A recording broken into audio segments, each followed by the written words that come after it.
جمال الوجود بذكر الإله وتصفو الحياة بنور هداه.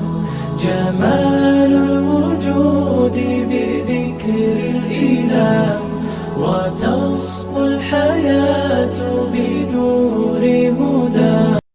Bismillahirrahmanirrahim. Assalamualaikum warahmatullahi wabarakatuh. Waalaikumsalam Waalaikumsalam warahmatullahi wabarakatuh. Alhamdulillahillazi anzala sakinata fi qulubil mu'minin liyazdadu imanan ma'a imanihim. Asyhadu an la ilaha illallah wa asyhadu anna Muhammadan abduhu wa rasuluhu allazi la nabiyya ba'da.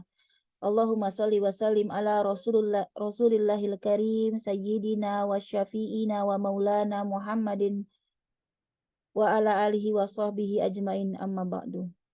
Rabbi a'udzubika min hamazati syayatin wa a'udzubika rabbi ayyahdurun.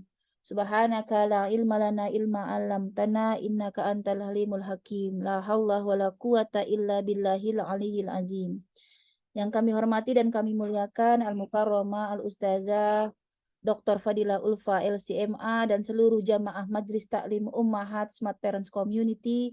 Alhamdulillah segala puji bagi Allah yang telah memberikan kita nikmat iman, nikmat sehat walafiat, juga nikmat bermajlis ilmu, sehingga pada hari ini, di siang hari ini kita dapat berkumpul dalam rangka bertolabul ilmi.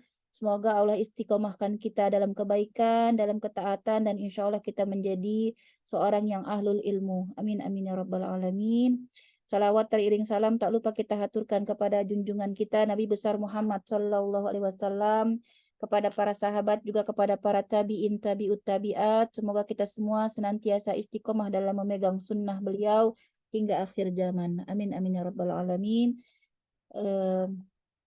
Sebelum kita masuk kepada pembahasan materi, mari kita membuka majelis dengan membaca Ummul Quran Suratul Fatihah. Semoga dengan keberkahan surat Al-Fatihah yang kita baca, kajian siang hari ini Allah berikan mudah dari awal hingga akhir. Ala hadihi wa ala kulli niyatin salihah bisiril Fatihah. A'udzu billahi minasyaitonir rajim. Bismillahirrahmanirrahim. Alhamdulillahi rabbil alamin. Arrahmanirrahim. Malik yaumiddin. Iyyaka na'budu wa iyyaka nasta'in. Ihdinas siratal mustaqim.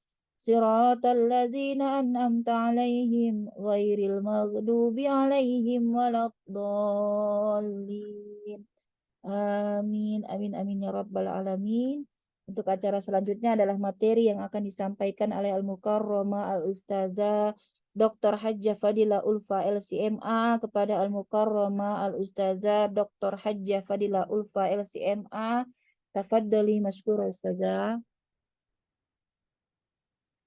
Ya, jazakillah khairan kasira Ukti Mimi, jazakunallah khairan kasira ibu-ibu ummahat SPC yang sudah hadir di sini. Mohon maaf agak terlambat dikit ya. Jadi tadi memang datang langsung sholat gitu ya.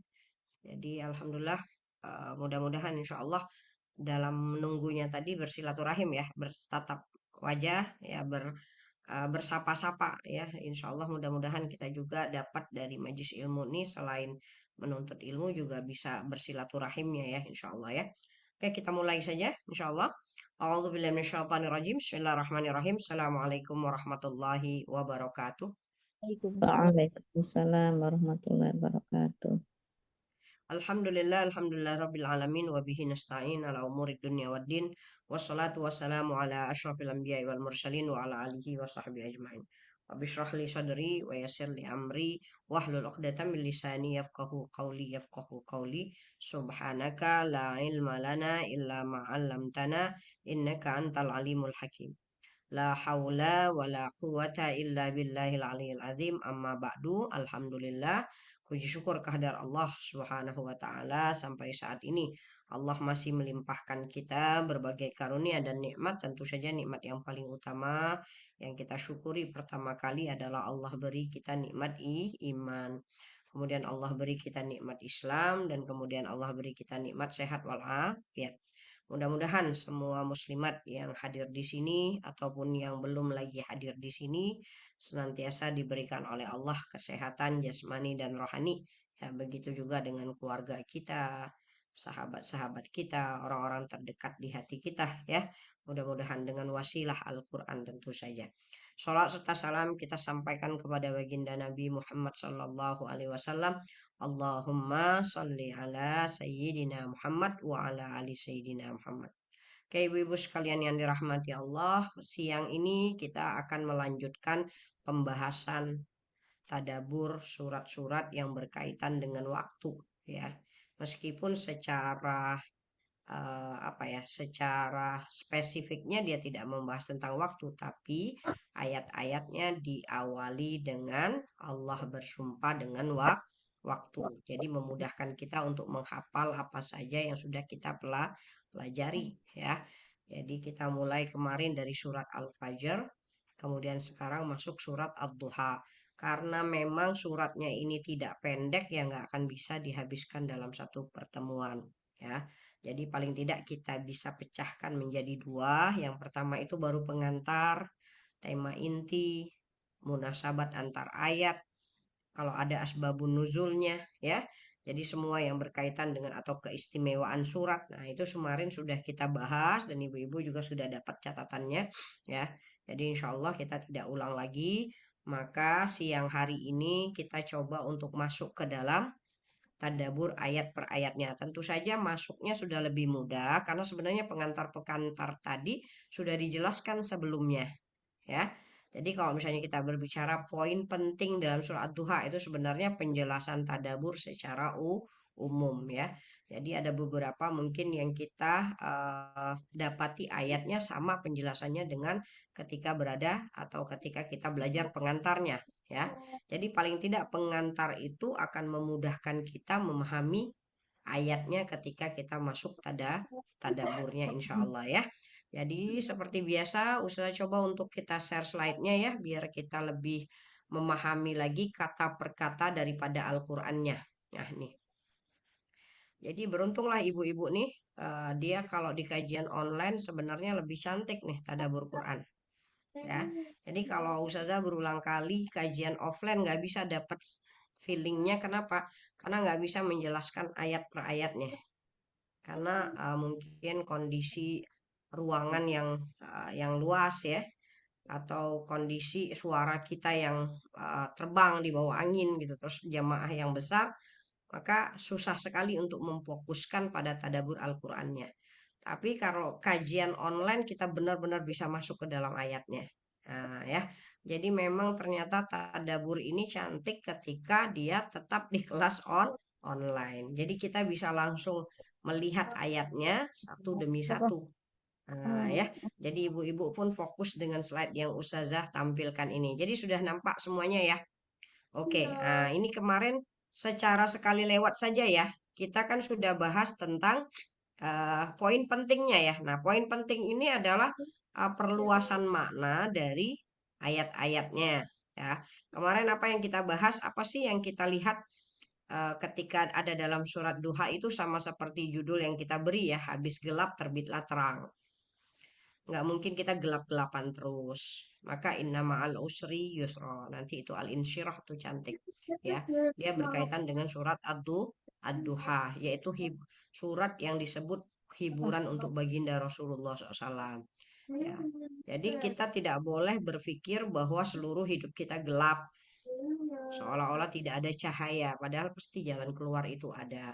Semakin menghebat masalahnya, semestinya semakin dekat jalan keluarnya. Nah, ini juga yang mungkin kalau kita tarik kepada suasana Palestina ya sekarang tuh ya, jangan kehilangan harapan, jangan kehilang keyakinan, semakin nanti musibahnya membesar berarti semakin dekat kemenangan ya. Jadi kita diminta untuk yakin sambil kita membaca ayat atau surat idza jaa nasrullahi wal fath. Jadi kemenangan itu pasti ada, pembebasan itu pasti ada. Nah, ya.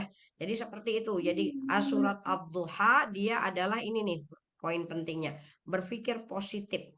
Percaya sama Allah. Kemarin apa poin-poinnya lagi yang kita sebutkan ini ya. Jadi kita masuk dari poin ini baru masuk ke ayat ya, biar menyambung nanti pas di ayatnya. Yang pertama misalnya kita katakan ketika bunyi ayatnya wadduha walaili idza saja. Wadduha, demi waktu duha. Nah, ini pentingnya waktu dalam kehidupan seorang muslim. Ya, jadi kita ini sudah di akhir tahun nih, harus banyak bermuhasabah.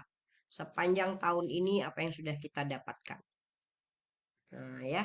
Jadi bergantinya tahun, bertambahnya umur, ya, bertambah sedikit jatah kita di dunia.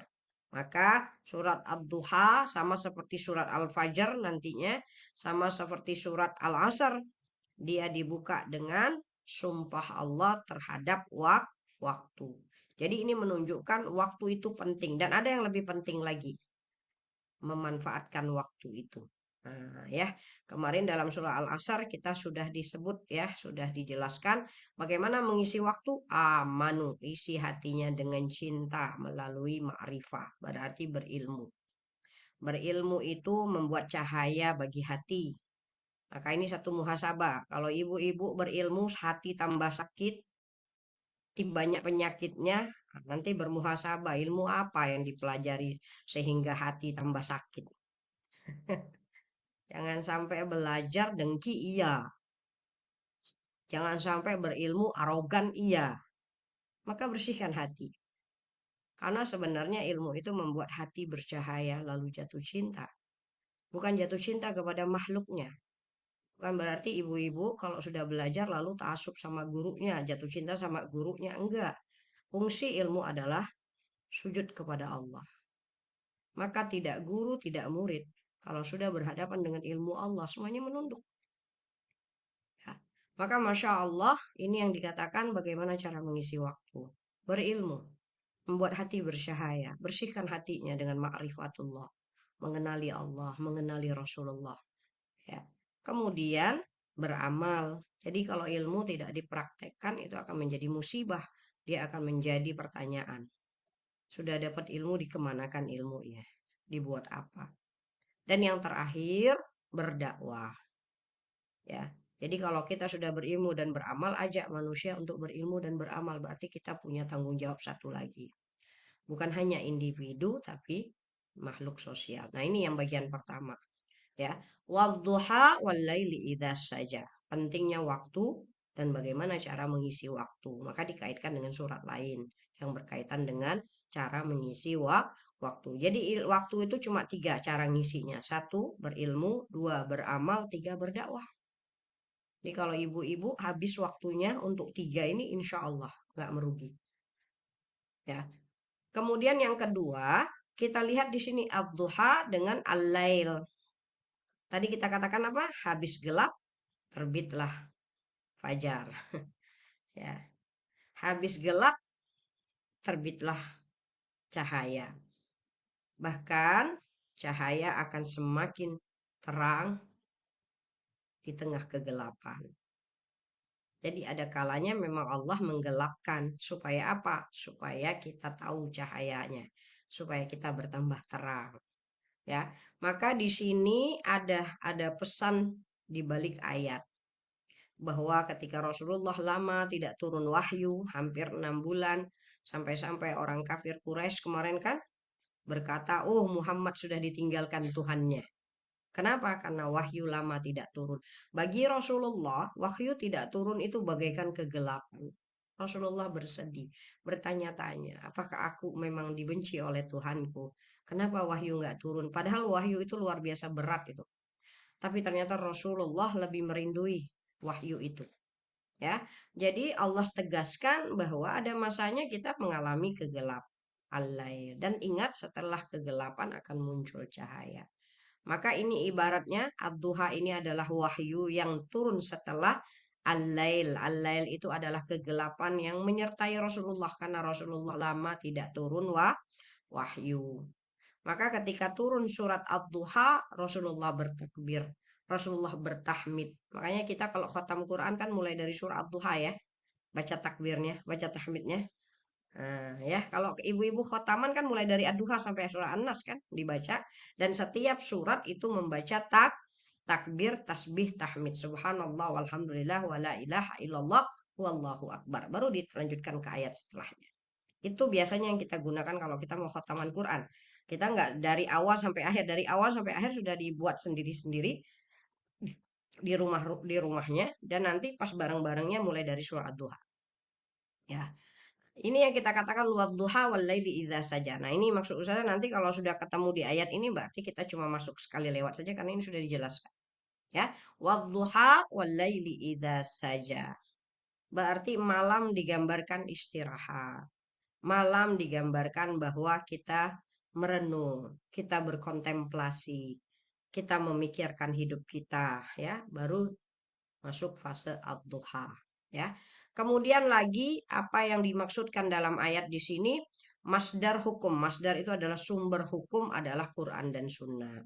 Hal yang perlu diperhatikan ketika Rasulullah terjadinya pada Rasulullah keterputusan waktu, Rasulullah tidak buat-buat sendiri ayatnya. Maka ketika wahyu tidak turun, maka Rasulullah berdiam. Tidak mengatakan apa-apa, tidak menjawab apapun itu. Ya, Rasulullah menunggu sampai Allah menghadirkan kembali wahyu itu. Maka ini menunjukkan bahwa sumber hukum kita adalah Al-Quran. Setelah Al-Quran adalah As-Sunnah. Yang ketiga adalah ijma' para ulama, yaitu ulama Quran dan Sunnah. Jadi 3 itu saja.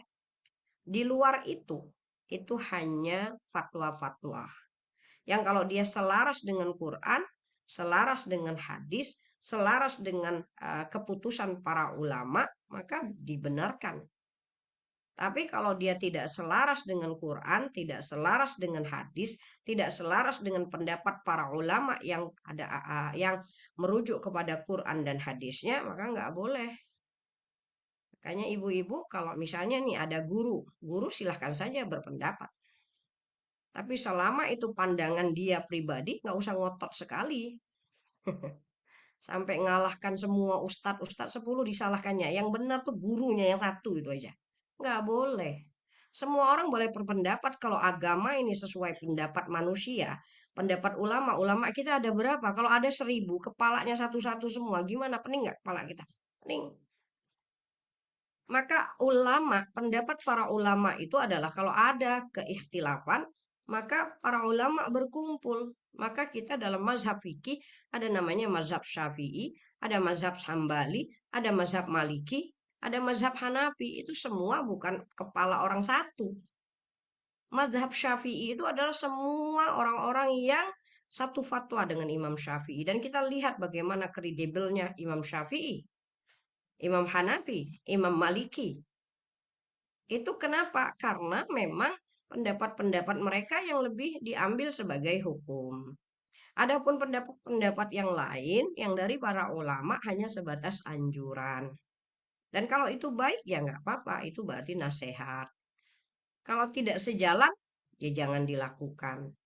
Kalau sejalan ya jangan juga sampai diwajibkan. Ya. Jadi kalau ada ulama-ulama memberikan amalan-amalan, ya silahkan saja diterima kalau itu memang selaras dengan Quran, Sunnah, dan ijma' para ulama. Jadi ma wadda'aka rabbuka wa ma qala, maksudnya sepanjanglah wahyu itu turun maka Nabi tidak melakukan apapun. Jadi Nabi menunggu. Nah, kemudian lagi walal akhiratu khairul laka minal ula. Akhirat lebih baik untukmu. Akhirat itu berarti yang akhir. Lebih baik daripada yang awal. Nah, ini menunjukkan permulaan menghasilkan hasil yang baik. Kalau dimulai bagus, ya dimulai dengan mujahadah, maka akhirnya akan cantik. Kenapa? Karena akhir itu lebih baik daripada awal. Maka bermujahadahlah apa ya? Kalau ada syairnya itu apa? Berakit-rakit ke hulu, berenang-renang ke tepian. Ya, bersakit-sakit dahulu, bersenang-senang kemudian. Sama dengan inna ma'al usri yusra, fa inna ma'al usri yusra. Jadi bahkan untuk mendapatkan surga yang nggak boleh bersantai-santai. Ya, untuk mendapatkan surga Allah harus bermujahadah, bersungguh-sungguh.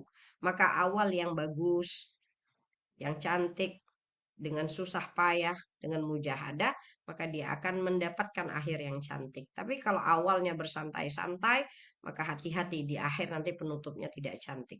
Ya. Kemudian apalagi nih? perhatikan masa lalu, bersyukurlah. Maka kalau kita lihat masa lalu Rasulullah tuh luar biasa. Rasulullah anak yatim. Kemudian Allah beri perlindungan. Rasulullah sebelumnya tidak dapat hidayah karena belum dapat wahyu. Ya, jadi dolal di sini ini berarti cahaya wahyu, bukannya sesat-sesat yang kayak kita sebut itu. Karena Rasulullah tidak pernah ada berada dalam kesesatan, bahkan kemusyrikan tidak pernah. Maksudnya itu Rasulullah sebelumnya tidak bersama Al-Quran, maksudnya belum turun wahyu. Kemudian Allah beri wahyu, berarti beri hidayah. Allah angkat Rasulullah jadi nabi, padahal sebelumnya Rasulullah bukan nabi. Kemudian apa? Oh, Rasulullah yatim dan kekurangan. Kita lihat bagaimana hidup baginda Rasulullah SAW, ditinggal ibunya, ditinggal ayahnya, ditinggal datuknya, kakeknya. Ya, kemudian hidup bersama pamannya yang pamannya itu banyak anak-anaknya. Maka Rasulullah dulu fakir, kemudian Allah kayakan, Allah cukupkan. Jadi berarti masa lalu dengan masa sekarang yang mana yang lebih baik? Masa sekarang. Ya. Jadi insya Allah semua kita paham betul bahwa nikmat Allah selalu diperbaharui. Berarti hidup kita ini selalu indah, lebih indah dari yang sebelumnya. Lihat aja rumahnya, tambah kecil. Semakin tahun tambah kecil atau tambah besar muslimat? Rumah pun tambah besar. Anak-anak kecil terus apa membesar? Iya, anak-anak membesar. Yang dulu masih sekolah, sekarang sudah kuliah. Yang dulu kuliah, sekarang sudah kerja. Yang dulu kerja, sekarang sudah nikah. Mana ada nikmat Allah itu yang tidak banyak itu. Setiap saat Allah perbaiki atau perbarui nikmat itu. Maka ini juga yang disebut masa lalu dengan masa sekarang. Berarti masih bagus masa sekarang, maka bersyukur. Ya, kemudian amal hari ini, sejarahmu esok. Nah, Rasulullah dapat yatim supaya paham bagaimana kondisi anak yatim, orang yang dalam kefakiran. Maka coba lihat Rasulullah berkasih sayang tidak? Nah, jangan ditanya kasih sayang Rasulullah karena Rasulullah sudah merasai semua apa yang diderita oleh semua orang. Coba apa yang tidak ada pada Rasulullah? Musibahnya. Kita mau berbicara tentang kehilangan anak kita. Ini bukan kehilangan anak, baru anak bandel saja pening kepala kita kan. Anak nggak ikut kata, nggak ikut omongan kita, langsung pening kepala kita. Bagaimana dengan Rasulullah? Ya, berapa banyak kehilangan dalam hidup Rasulullah? Kehilangan orang-orang tercinta. Ya, kehilangan sahabat-sahabat tercinta. Jadi jangan ditanya soal kehilangan. Bukan hanya kehilangan orang tersayang, bahkan Rasulullah kehilangan kasih sayang itu sendiri. Tapi Rasulullah jadi pribadi yang luar biasa. Maka Masya Allah, kehidupan Rasulullah yang yatim, kehidupan Rasulullah yang fakir mengajak Rasulullah menjadi lembut, berkasih sayang. Ya, jadi salah tuh kalau misalnya dikatakan itu kenapa dia jadi buruk gitu akhlaknya, broken home Ustazah. Enggak ada ceritanya kalau tidak ada kehilangan kasih sayang orang tua lalu membuat anak itu akhlaknya buruk. Enggak ada ceritanya. Yang menjadikan akhlak buruk karena anak ini tidak ada orang tua tapi tidak diberi agama. Hidup di jalanan. Tidak ada agamanya. Kalau kita berdakwah, maka anak-anak ini bisa diselamatkan. Jadi jangan sampai kita mengatakan, oh wajarlah dia tuh kan nggak punya ayah, nggak punya ibu. Oh dia tuh sibuk, ayahnya sibuk, ibunya. Nggak ada masalah orang tuanya sibuk, asal anaknya dididik dengan baik. Ya memanglah hidup di dunia ini siapa orang tua yang bersantai-santai. Ya, muslimat semuanya, siapa yang bersantai-santai dengan kehidupan ekonomi yang ini. Bapak keluar rumah, ibu keluar rumah. Nggak ada masalah. Tapi didiklah anak-anak dengan akidah. Maka nggak ada ceritanya kita kehilangan kasih sayang lalu kita kehilangan Allah. Karena Rasulullah yatim. Karena Rasulullah fakir. Tapi kenapa akhlaknya luar biasa? Ya, al yatim wal fakir daun ila al lutfi war rahmah. Maka di situ lihat kalimatnya itu fa'amal yatim fala takhar. Wahai Rasulullah, dulu engkau yatim maka jangan hardi anak yatim. Wa amsaila fala tanhar. Untuk orang yang minta-minta wahai Rasulullah berkasih sayanglah karena dulu juga engkau penuh kekurangan. Tapi Allah kaya.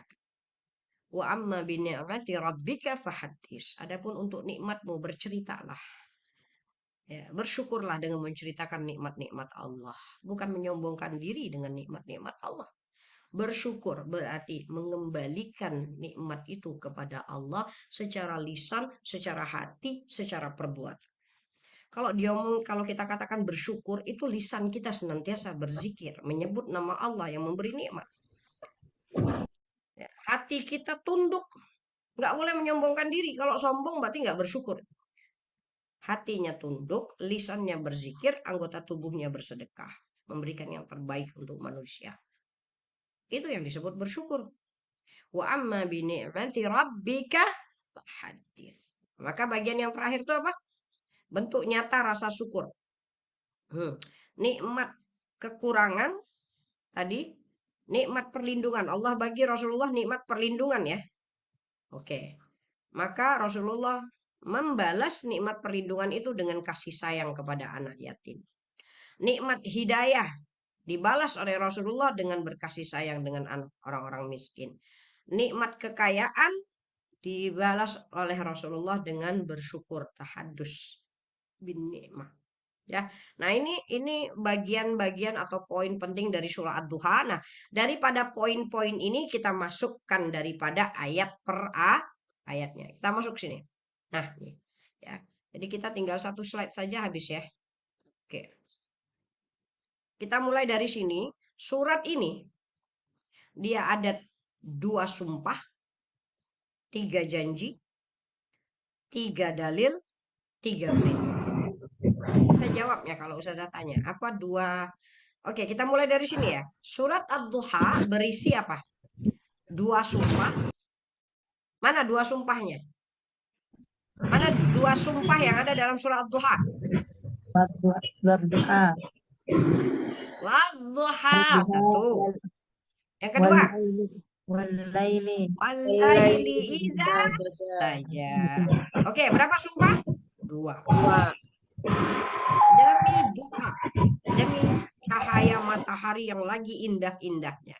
Bukankah hidup Anda pernah indah?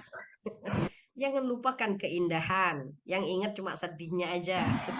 Padahal keindahannya 20 tahun. Baru sedih 1 tahun terakhir kayak hilang semuanya. Ya, itu ibaratnya apa? Kata orang apa? Panas 1 tahun hilang dengan hujan 1 hari. Jangan, nggak bersyukur itu namanya.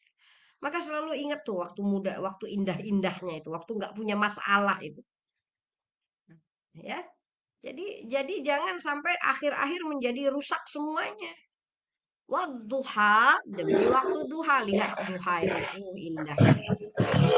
Matahari lagi cantik-cantiknya ya, tidak terlalu gelap, tidak terlalu terang. Itulah yang namanya ad-duha.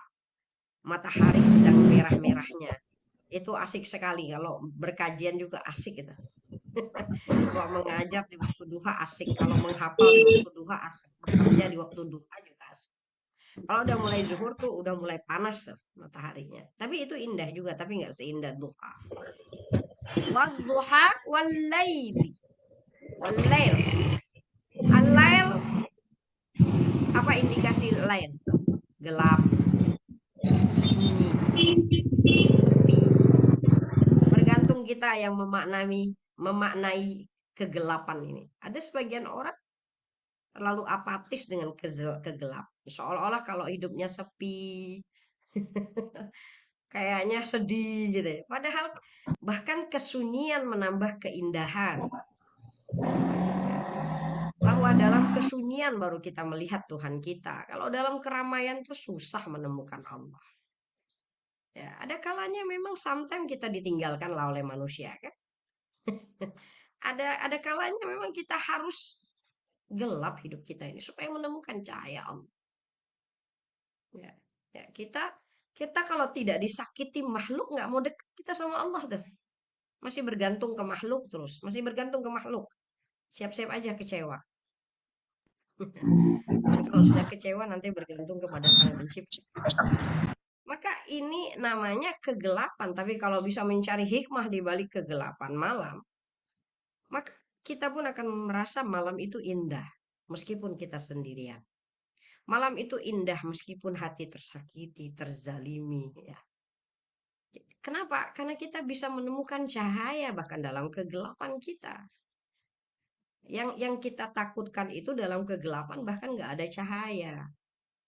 Jadi orang-orang di sana yang nggak memiliki Allah, kalau hidupnya gelap, mereka berpegang kemana? Semestinya mereka boleh berpegang kepada Allah, tapi mereka nggak punya jalan untuk kembali. Maka hidayah itu nikmat terindah ketika kita berada dalam kegelapan. Maka kalau Allah hadirkan dalam hidup kita sahabat-sahabat yang soleh, majlis-majlis ilmu yang menenangkan hati, pegang terus. Dan bersyukurlah sudah mendapatkannya. Mudah sekali membuang sahabat kan? Tapi sahabat soleh sekali kalian lepas tangannya selesai. Sahabat dunia bisa saja. Tapi sahabat-sahabat yang soleh, yang menerangi, yang menunjuki. Ya, bahkan dalam saat-saat kita terjatuh, itu perlu. Ya, jadi selalu berkawan dengan sahabat-sahabat ahli akhirat. Jadi kalau kita gelap, mereka bisa memberi cahaya. Ya. Wadduha wallaili idza saja. Berarti ada dua sumpah ini. Jadi kita sambil jawab ini sambil kita jelasin ayatnya ya. Berarti Allah mengawali dengan kalimat sumpah. Allah bersumpah, pasti sesuatu itu penting. Pasti sesuatu itu harus diambil pelajaran. Jadi Allah bersumpah di waktu duha, Allah bersumpah di waktu malam. Nah, ini harus dicari hikmahnya. Ya. Apa yang dikatakan salah karena mereka tidak melihat hukum alam. Rasul juga ada waktu duha, wahyu turun. Ada juga waktu lail, tenang, tidak ada wahyu. Tidak turun wahyu, bukan Nabi ditinggalkan, tapi supaya beliau bersiap-siap untuk mendapatkan wahyu baru. Jadi orang ahli dunia kalau melihat kita gelap seolah-olah sudah selesai cerita kita. Seolah-olah kita sudah gagal yang nggak bisa balik lagi. Begitu juga yang dilihat pada diri baginda Rasulullah ketika keterputusan waktu. Keterputusan wahyu. Jadi dengan mengawali surat Ad-Duha dengan wadduha walaili idza saja, seolah-olah Allah ingin menjawab tuh orang-orang kafir Quraisy yang menuduh bahwa Rasulullah ditinggalkan Tuhannya. Apakah engkau tidak lihat alam semestanya? Kamu lihat coba. Setelah kegelapan muncul cahaya, setelah ada cahaya muncul kegelapan. Jadi itu hukum alam. Bahwa Rasulullah ada saat-saatnya tidak punya wahyu lama turun. Ada saatnya Rasulullah dapat wahyu. Itu bukan berarti Rasulullah ditinggalkan. Maka wadduha wallaili idza saja menjawab perkataan orang-orang Quraisy saat itu yang mengatakan Rasulullah sudah ditinggalkan Tuhannya, sudah dibenci oleh Tuhannya sehingga tidak ada wahyu. Maka Allah jawab, lihatlah alam semestanya, bukankah ada kegelapan? Dan setelah kegelapan muncul cahaya. Maka al-duha diartikan wahyu. Al-lail ketidakadahan wahyu. Nah, sama tadi kita katakan ya hidup kita. Jadi kalau Rasulullah ini berkaitan dengan wahyu. Kalau kita nggak ada wahyu-wahyuan kan. Maka kita mengartikan sama. Ketika tidak ada wahyu, apa yang terjadi pada diri Rasulullah? Sedih, khawatir, tersakiti. Apalagi dengan ungkapan-ungkapan manusia. Maka Rasulullah itu detakan jantungnya milik Tuhannya. Maka kalau hal-hal yang berkaitan dengan Tuhannya itu pasti terasa dia. Ya. Maka Masya Allah Rasulullah terasa ketika tidak turun wahyu. Maka begitu juga dengan hidup kita. Ya, jadi wadduha wallaili idza saja. Dan ini juga kita ambil ad-duha dengan al-lail ini adalah dua kontradiksi ya. Kita katakan kalau ad-duha itu adalah siang, cahaya, maka itu adalah waktunya bekerja. Kemudian apa? Al-lail, gelap, tidak ada cahaya, itu adalah waktunya istirahat. Jadi biasa aja lah. Ada kalanya kita bersemangat, senang. Ada kalanya kita sedikit semangatnya. Ya, rapuh, sedih, ya nggak apa-apa. Ya, jadi berarti disuruh istirahat. Istirahat dari semua aktivitas-aktivitas kita. Bertafakur, bertadabur. Lihat. Nah, ya. Jadi ad-duha diartikan waktu kerja, malam diartikan istirahat. Istirahat dari kerja biasa. Keberadaan malam bukan berarti duha tidak pernah datang. Keberadaan malam agar dapat menyambut duha dengan semangat. Perhatikan, malam nih. Malam bukan berarti duha tidak datang. Jadi kalau kita dapat kesusahan, jangan dikira itu akan berkelanjutan sampai-sampai kita putus asa, seolah-olah duha tidak pernah datang. Padahal sebenarnya keberadaan malam justru akan membuat kita bersemangat untuk menyambut duha. Maka kesedihan, kepedihan, maka kita lihat nih, kalau kita mau di-compare sedikit dengan kenyataan sekarang. Apakah umat Islam mau bersedih terus-terusan melihat Gazanya? Enggak. Sekarang kita dalam kondisi yang malam. Umat Islamnya disiksa, umat Islamnya tersakiti, umat Islamnya terzalimi, sementara kita hanya bisa memandang. Bahkan bantuan kita sudah dikirimkan tapi masih ditahan. Ya, yang berperang itu padahal orang-orang dewasa, tapi yang menjadi korban adalah anak-anak, orang tua, perempuan, bayi, itu semua menyakiti hati kita. Maka sekarang kita dalam periode al-lail. Tapi ingat, al-lail nggak akan selamanya seperti itu. Maka akan datang duha, akan datang kemenangan. Setiap perjuangan, setiap kemenangan pasti meminta korban. Pasti meminta harga. Maka Allah pun sudah sebutkan kan di dalam Al-Quran. Am hasibta an tadkhulul jannah. Kamu kira mudahkah masuk surga? Walamma ya'tikum masalul ladzina khalau min qablikum. Padahal kamu belum diuji seperti umat-umat terdahulu diuji. Kita bertanya, wahai Allah, seperti apa umat-umat sebelumnya diuji? Matsathumul ba'sa. Mereka diberi penderitaan. Bukan penderitaan biasa. Al-ba'sa itu penderitaan akibat perang. Ya, kakinya hilang, matanya hilang, tangannya hilang. Ya, ini namanya derita setelah perang. Atau dalam kondisi perang, dibom, disiksa. Auzubillah summa na'udzubillah. Masadhumul ba'sa wadh-dharra. Mereka juga diberi penderitaan. Kalau ad-dur lebih ringan dia. Ad-dur itu adalah bahaya musibah yang terjadi pada kehidupan sehari-hari. Misalnya kita katakan, apa yang terjadi dalam perang, apakah tidak mungkin terjadi pada diri kita? Lihat kriminalnya, sama kan kayak di perang kan.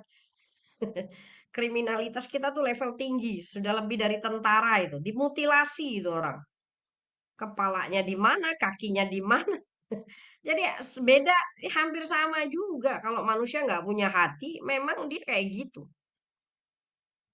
Ba'sa wadh-dharra wa zulzilu. Dan mereka digoncangkan. Jadi kamu jangan pikir kamu dapat surga dengan mudah. Sebelum kamu mendapati ujian seperti umat-umat terdahulu diuji, mereka menderita ad-dharra, al-ba'sa, penderitaan akibat perang, ad-dharra, penderitaan akibat musibah-musibah, wazulzilu, goncangan jiwa saking dahsyatnya musibah dan cobaan untuk mereka. Hatta yakular rasul wallazina amanu mata nasrullah. Sampai orang-orang mukmin dan sampai Rasul dan orang-orang mukmin ketika itu mengatakan, kapan datangnya pertolongan Allah? Sampai segitunya loh, saking hebatnya cobaannya, sampai-sampai Rasul yang begitu beriman kepada Allah masih bertanya, kapan datangnya pertolongan Allah? Maka dijawab terakhir, ala inna nasrallahi qarib. Ketahuilah pertolongan Allah dekat. Ya. Jadi ini yang kita katakan berarti kegelapan boleh saja datang. Umat Islam boleh saja bersedih. Umat Islam boleh saja terluka, terzalimi, tapi itu nggak akan lama. Ya, itu tidak akan terjadi terus-menerus. Ada tibanya kemenangan akan datang. Ya, jadi harus yakin akan ada duha setelah al-lail. Maka al-lail diartikan saja, sepi, sunyi, mencekam. Ya, ini yang disebut saja, sunyi. Ya. Jadi gelap. Wadduha walaili idza saja. Semestinya dengan kegelapan yang ada, dengan penderitaan yang ada, dengan kesakitan yang ada, semestinya umat Islam bangkit nggak? kita meratapi nasib aja, maka didik anaknya untuk menjadi pejuang-pejuang. Didik anak-anaknya untuk benar-benar mengamalkan isi Qur'annya. Ya, karena kita akan membayar itu semuanya untuk didikan-didikan kita yang nggak bertanggung jawab terhadap anak-anak. Anak-anak itu akan menjadi generasi setelahnya.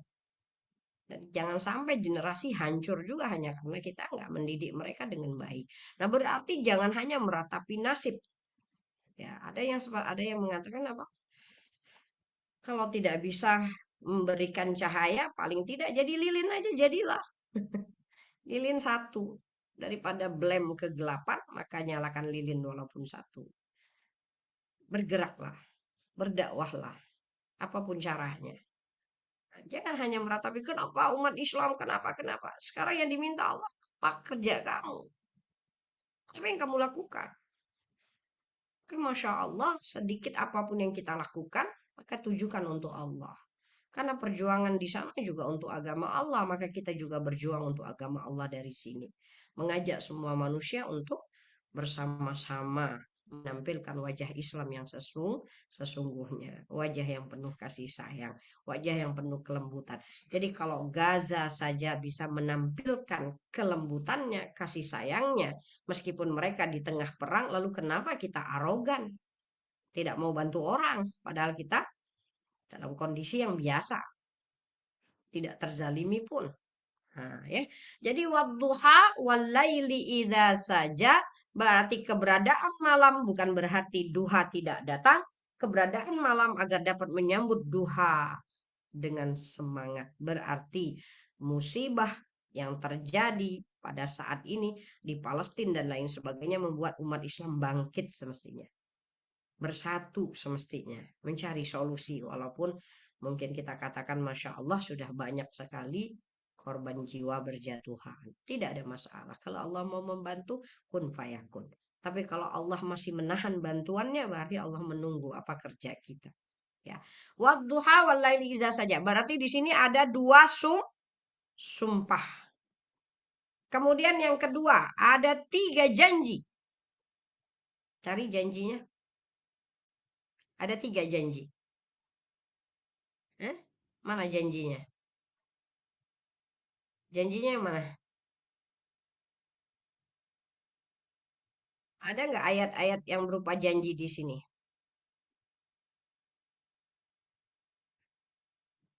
Hmm?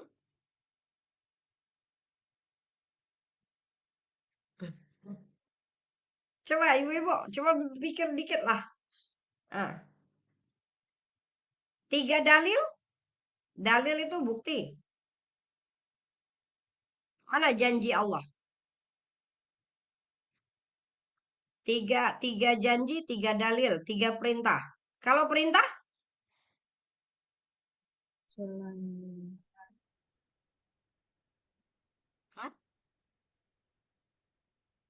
Coba cari dulu. Ini kita main teka-teki nih. Ya. 2 sumpah, 3 janji, 3 dalil, 3 perintah. Perintah sudah tahu ya? Yang mana yang satu? Yang perintah yang mana? Yang perintah ada nggak? Ada nggak yang berbunyi perintah? Iya, ini 3 ayat nih. Fa'ammal yatima fala takhar. Untuk anak yatim jangan hardi. Ini perintah nggak? Perintah. Wa ammas sa'ila fala tanha. Ini perintah kedua. Jangan membentak orang yang minta-minta. Wa amma bi ni'mati rabbika, tuh lihat, fahadis tanhar fala tanhar fala takhar, itu 3 perintah. 3 janji. Mana janjinya? Nah, di sini. Alam yajidka yatiman fa'awa wa wajadaka dhalan fahada wa wajadaka ilang fa'agna. Ya. Jadi ini janji Allah. Janji Allah untuk Rasulullah dan janji Allah juga untuk semua umat Rasulullah. Ya, bukankah kamu yatim? Kami beri perlindungan. Bukankah engkau dalam dolal, dalam kesesatan, belum dapat wahyu? Maka kami beri hidayah, kami beri Al-Quran. Wa wajadaka ilal fa'agna. Bukankah engkau kekurangan, maka kami kayakan. Ya, ini namanya janji. Ada lagi 3 dalil. Apa 3 dalilnya? Nah, dalil ini kita anggap saja ungkapan-ungkapan ya. Jadi kita mulai dari sini dulu. Ada 3 dalil. Ma wadda'aka rabbuka wa ma qala. Walal akhiratu khairul laka minal ula wala sawfa yu'tika rabbuka fatarda. Jadi ini tiga dalil. Ya. Jadi Allah awali suratnya dengan bersumpah di waktu duha, bersumpah di waktu lail. Kemudian jawaban sumpahnya mana? Tadi sumpahnya demi duha, demi malam. Jawaban sumpahnya mana? Ya, mana? Ya setelahnya itu mawadda'aka rabbuka wa ma qala. Itu jawaban sumpah. Jadi ketika Allah bersumpah ada huruf sumpahnya, ada syaratnya, ada jawabannya. Maka wa itu kita sebut huruf sumpah demi. Ad-duha dengan al-lail sumpahnya. Maka di dalam bahasa Arab kalau ada sumpah harus ada jawaban sumpah. Sebenarnya sumpah itu apa tujuannya ini? Ma wadda'aka rabbuka wa ma qala. Tuhanmu tidak meninggalkanmu dan tidak membenci, bukan membencimu ya. Karena dia nggak menggunakan kalimat kaf di sini. Oke. Kalimat wada'aka tuh berpisah ya. Wada' kan. Nah, kita kalau ada acara-acara perpisahan tuh kita sebut apa? Wada'. Ya. Perhatikan. Kalimat wada' itu memang diartikan perpisahan. Tapi kalau kita melihat kata ini kalau sudah disebut wada, ini hanya untuk orang yang terkasih di hati. Kita nggak akan mengatakan wada untuk orang yang biasa. Kalau kita sudah bilang yuk kita wada, nah itu berarti orang yang mau pergi itu benar-benar dekat di hati.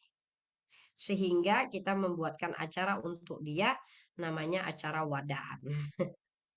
Ya kalau biasa saya farewell ya, perpisahan.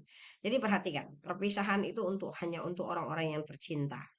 Perpisahan itu hanya untuk orang-orang yang kita sayang. Jadi kalau dia kita nggak sayang ke dia, kita nggak cinta sama dia, nggak ada lah kalimat wada. Pergi ya pergi aja. Siapa yang mau pamitan itu? Biasanya dia dekat di hati. Maka dia berpamitan. Dia mengucapkan kata-kata perpisahan. Maka Masya Allah, kalimat mawadda'aka ini menunjukkan bahwa Rasulullah betul-betul menjadi kekasih Allah. Ya. Kalimat wadda itu untuk para kekasih. Mawadda'aka, wahai Rasulullah, Tuhanmu tidak meninggalkanmu, tidak berpisah darimu. Maka kalimat wada sebenarnya memberikan makna bahwa yang ditinggalkan itu dekat di hati.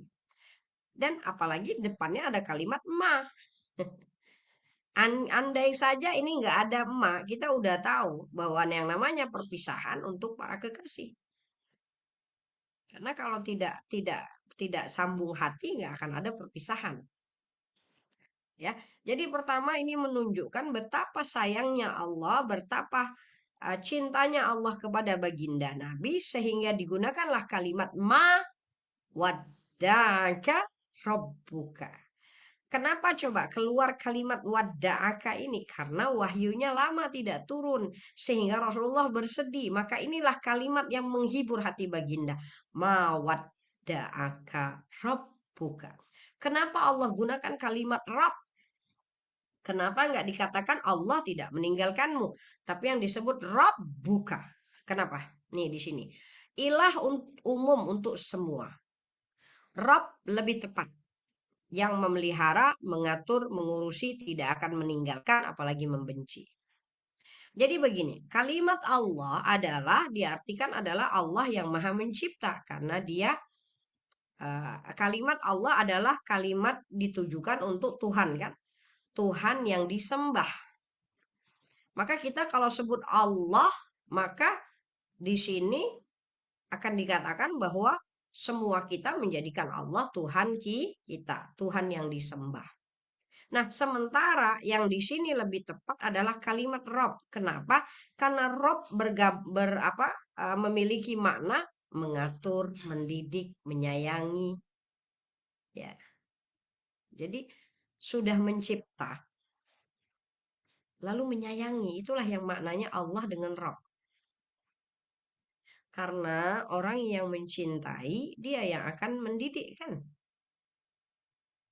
Ada ceritanya seorang ibu habis melahirkan sudah begitu saja. Coba, tanda cinta seorang ibu bukan hanya melahirkan, tapi dia mencoba untuk menjaga si bayi sampai dia membesar.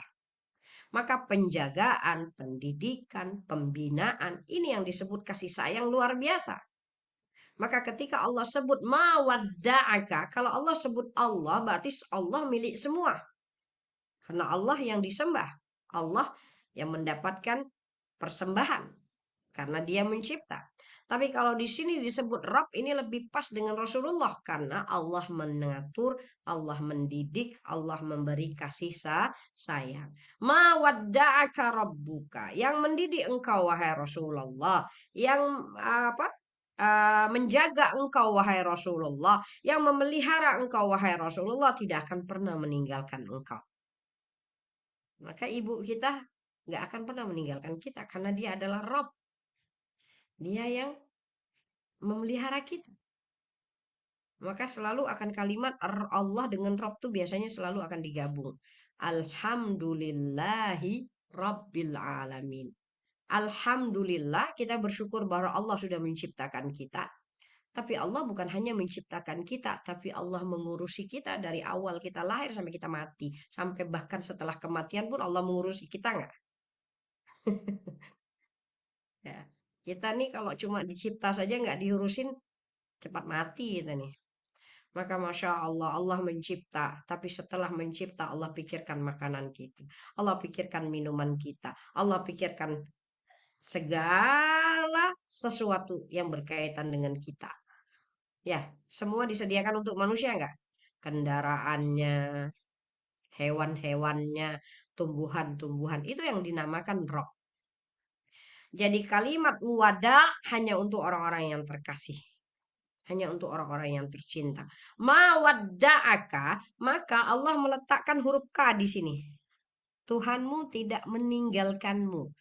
Tidak berpisah darimu. Karena kalimat berpisah masih kalimat yang cantik. Meskipun ya kita katakan tidak kan berarti ini sudah ada penghiburnya. Tuhanmu tidak meninggalkanmu. Harus ada huruf K-nya, ini ada huruf K nggak ada masalah. Karena apa? Meninggalkan, berpisah ini untuk orang-orang terkasih di hati.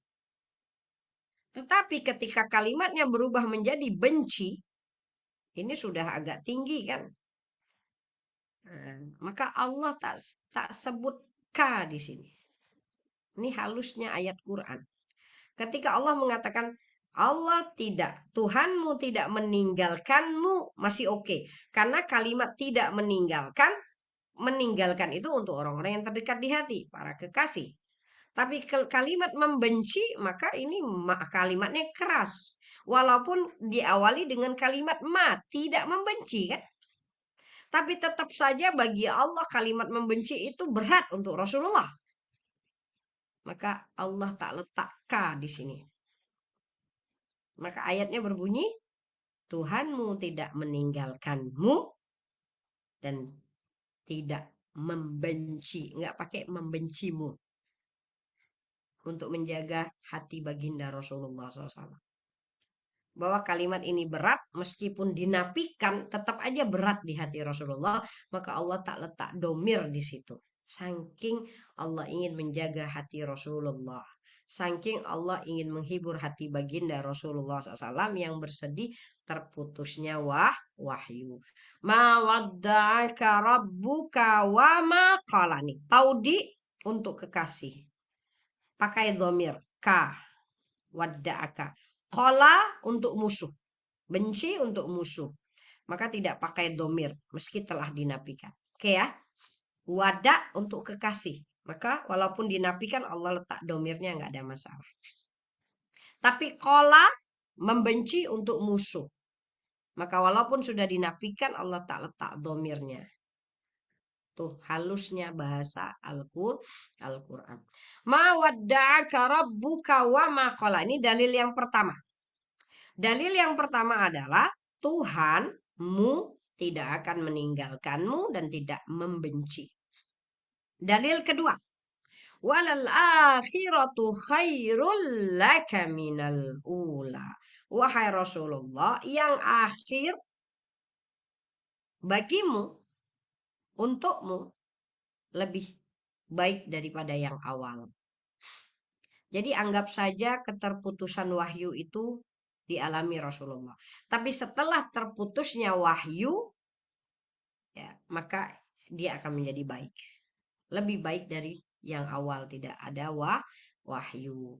Jadi Allah menjanjikan setelah terputusnya wahyu, wahai Rasulullah, maka yang setelah terputusnya wahyu lebih cantik. Maka itu yang selalu kita katakan, selalu kita harapkan yang awal, yang akhir lebih cantik daripada yang awal. Karena kita selalu ingin mendapat kebaikan ya. Ada kan ayatnya apa? Hadisnya mengatakan kalau hari ini lebih baik dari hari kemarin, bagus, ya kan? Kalau hari ini lebih buruk dari hari kemarin, berarti rugi. Dan kalau hari ini sama dengan hari lain, itu juga sudah rugi, ya. Jadi kalau hari ini lebih buruk, kerugian yang besar. Kalau hari ini sama dengan hari yang sebelumnya, itu juga rugi. Seharusnya hari ini lebih baik dari hari kemarin. Berarti yang sekarang lebih baik daripada yang awal. Maka selalu improve. Saya di usia sekian, harusnya pribadinya lebih baik daripada usia sekian. Dulu nggak kenal apa-apa agamanya. Sekarang sudah berkajian. Menjadi pribadi-pribadi yang lebih baik. Walal akhiratu khairul laka minal ula. Nah sekarang kalau melihat dari hidup Rasulullah. Rasulullah dulu apa? Yatim. Sekarang Allah beri perlindungan. Allah berikan sahabat-sahabat yang soleh. Allah berikan keluarga-keluarga yang luar biasa. Berarti hidup Rasulullah yang dahulu, yang akhir lebih bagus. Apalagi Rasulullah sebelumnya belum ada dalam hidayah, tetapi Allah kasih hidayah. Apalagi Rasulullah dulu fakir, Rasulullah beri kekayaan. Berarti untuk Rasulullah yang akhir lebih baik nggak dari yang awal? Ya, kita juga seperti itu nggak? Atau yang awal lebih bagus daripada yang akhir? Ini kacau balau buat di rumah tangga. Kayaknya dulu Ustazah sebelum bersuamikan dia hidupku lebih indah. Ah ini kacau ini. Dulu kan Ustazah kalau pas nggak menikah dengan dia itu saya banyak harta. Tapi setelah menikah dengan dia habislah harta saya. Nah ini berarti salah pilih. Ya, semestinya harusnya lebih baik. Lebih baik ya. Yang paling terpenting kalau nggak baik dunia tuh udah santai aja. Itu kan cobaan.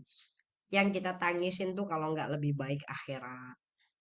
Ya, sebenarnya dengan tersakiti oleh makhluk harusnya lebih baik dong akhiratnya. Iya kan? Hah? Lebih baik akhiratnya.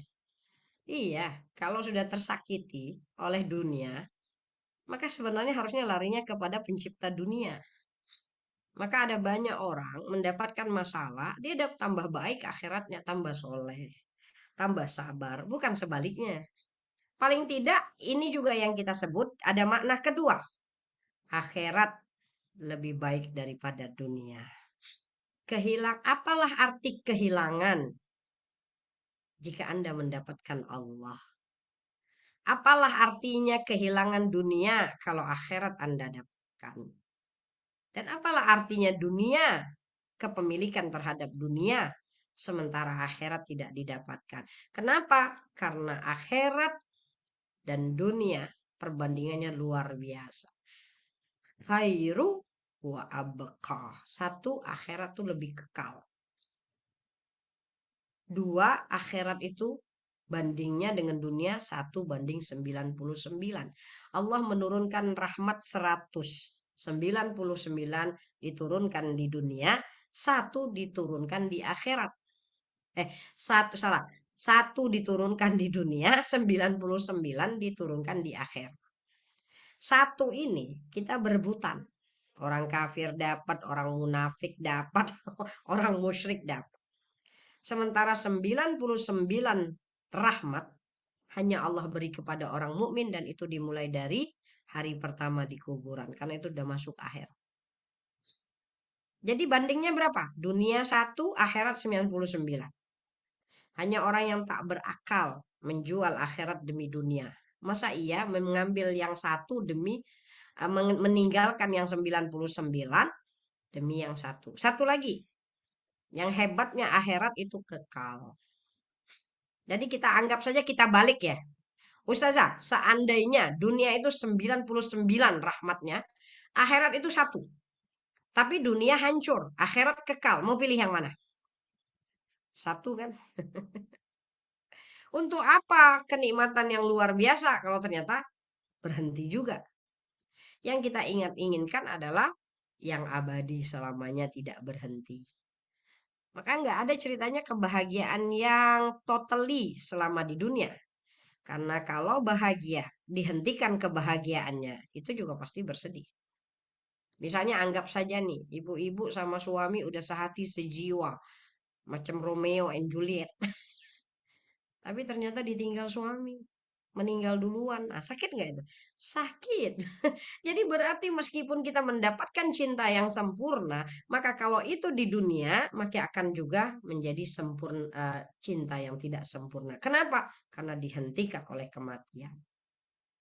Karena dihentikan oleh kehilangan, maka nggak ada cinta yang sempurna. Cinta yang sempurna cuma satu, cinta kepada yang maha hidup, yang tidak pernah mati. Itu baru yang disebut cinta yang sempurna. Maka cintai Allah, maka nggak akan sakit hati. Nggak akan sakit hati. Karena Allah nggak akan pernah meninggalkan kita apapun kondisinya. Tidak di dunia, tidak juga di akhirat. Hari pertama di kuburan, suami yang kita cintai tidak menemani kita. Tapi Allah yang kita cintai menemani dalam kuburan. Memberi cahaya bagi kuburan kita. Jadi pilih-pilih mau jatuh cinta sama siapa.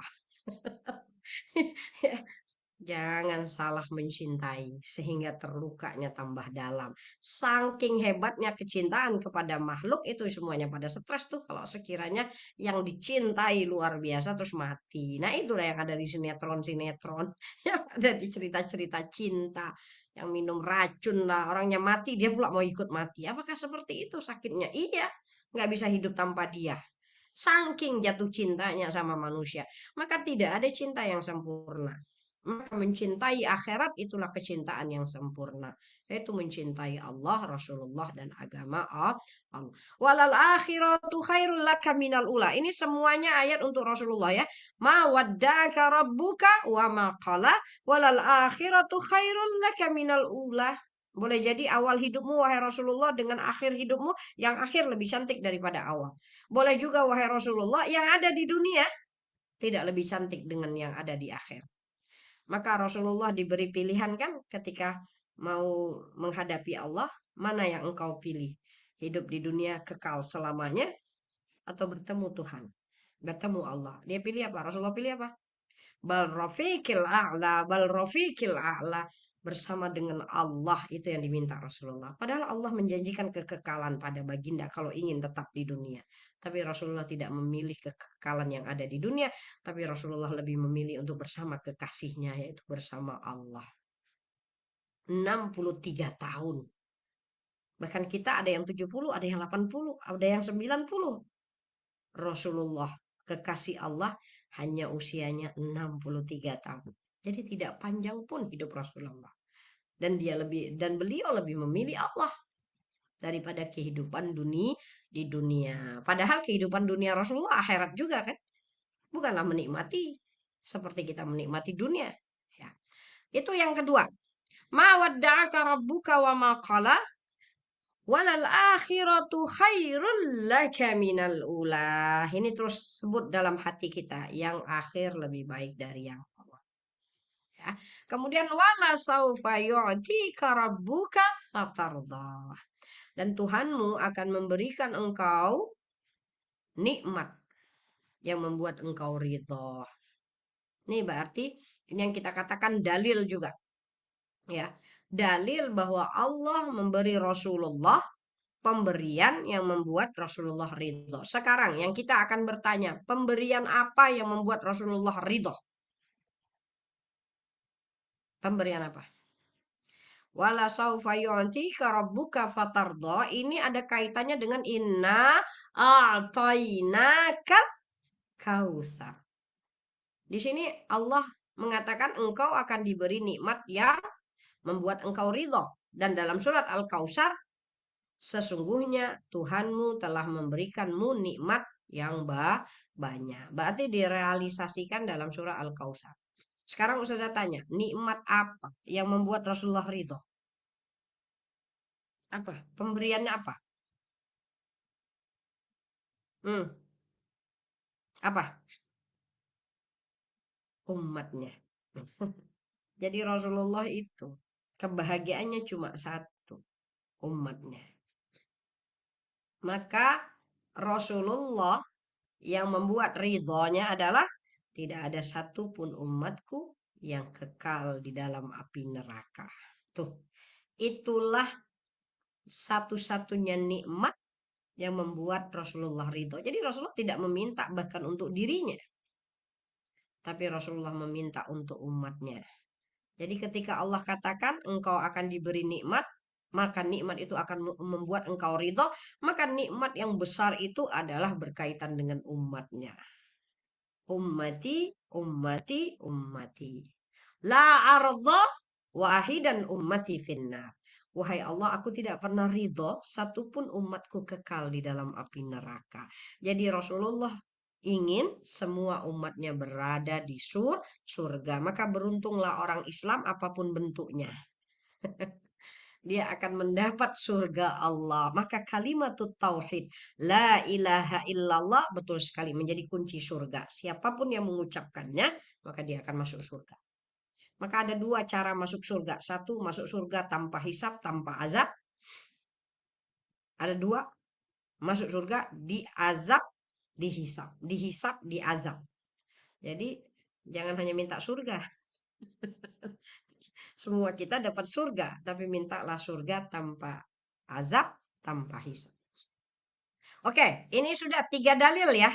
3 dalil. Ini yang kita sebut ma wadda'aka rabbuka wa ma qala walal akhiratu khairul laka minal ula wala saufa yu'tika rabbuka fatardah. Terus 3 lagi apa tadi? Janji. Nah, 3 janji. Atau mungkin bisa kita balik ya, yang 3 ini janji, yang 3 ini dalil. Mana yang lebih pas? 3 ini janji, terus 3 ini dalil, atau 3 ini dalil, 3 ini janji? Mana yang lebih pas? Karena boleh dibalik deh kayaknya ini ya. Yang penting 3-3 nih cara menjelaskannya 3-3. 2 perintah, 2 sumpah, 3 perintah, terus 3 janji, 3 dalil. Nah ya, boleh ditukar nih, silahkan saja. Mana yang lebih pas? Kalau menurut ibu-ibu yang pas ini Ustazah kayaknya ada kalimat wala saufa yu'tika rabbuka fatarda, Tuhanmu dan Tuhanmu akan memberimu nikmat sehingga engkau ridho. Ini berbentuk janji, sudah berarti 3 janji ini. Mulai dari sini. Ma wadda'aka rabbuka wa ma qala, janji. Walal akhiratu khairul laka minal ula, janji. Wala saufa yu'tika rabbuka fatarda, janji. Oke, 3 ya. Nah, janjinya ada 3. Tidak meninggalkan, tidak membenci, akhirat lebih baik daripada dunia, kemudian diberi nikmat yang membuat Rasulullah ridho, yaitu umatnya. Oke, sekarang kita bahas lagi 3 dalil, 3 kenyataan. Apa kenyataannya? Alam yajidka yatiman fa'awa. Bukankah Allah mendapatimu yatim, lalu Allah beri perlindungan kan, fa'awa tuh. Jadi sekarang kan begini, kita tadi katakan hidup Rasulullah yang awal dengan yang akhir, mana yang lebih baik? Yang akhir. Maka sebenarnya ini penjabarannya. Bagaimana kita membuktikan bahwa hidup Rasulullah yang akhir lebih baik daripada yang awal? Bukankah dulu engkau yatim? Nah, berarti kan yang awal Rasulullah yatim. Dan sekarang fa'awa, kami beri perlindungan. Dengan diberikan sahabat-sahabat yang soleh, dengan diberikan istri yang soleh, diberikan anak-anak yang soleh. Jadi ada ganti untuk Rasulullah. Rasulullah mungkin kehilangan orang tuanya semasa kecil, tapi Rasulullah mendapatkan Sayyiduna Abu Bakar, Sayyiduna Umar, Sayyiduna Utsman, Sayyiduna Ali. Beliau mendapatkan Sayyidah Khadijah, beliau mendapatkan Sayyidah Aisyah. Maka bukankah dulu engkau yatim, lalu Allah beri engkau perlindungan. Kemudian wa wajadaka dhalan fahada.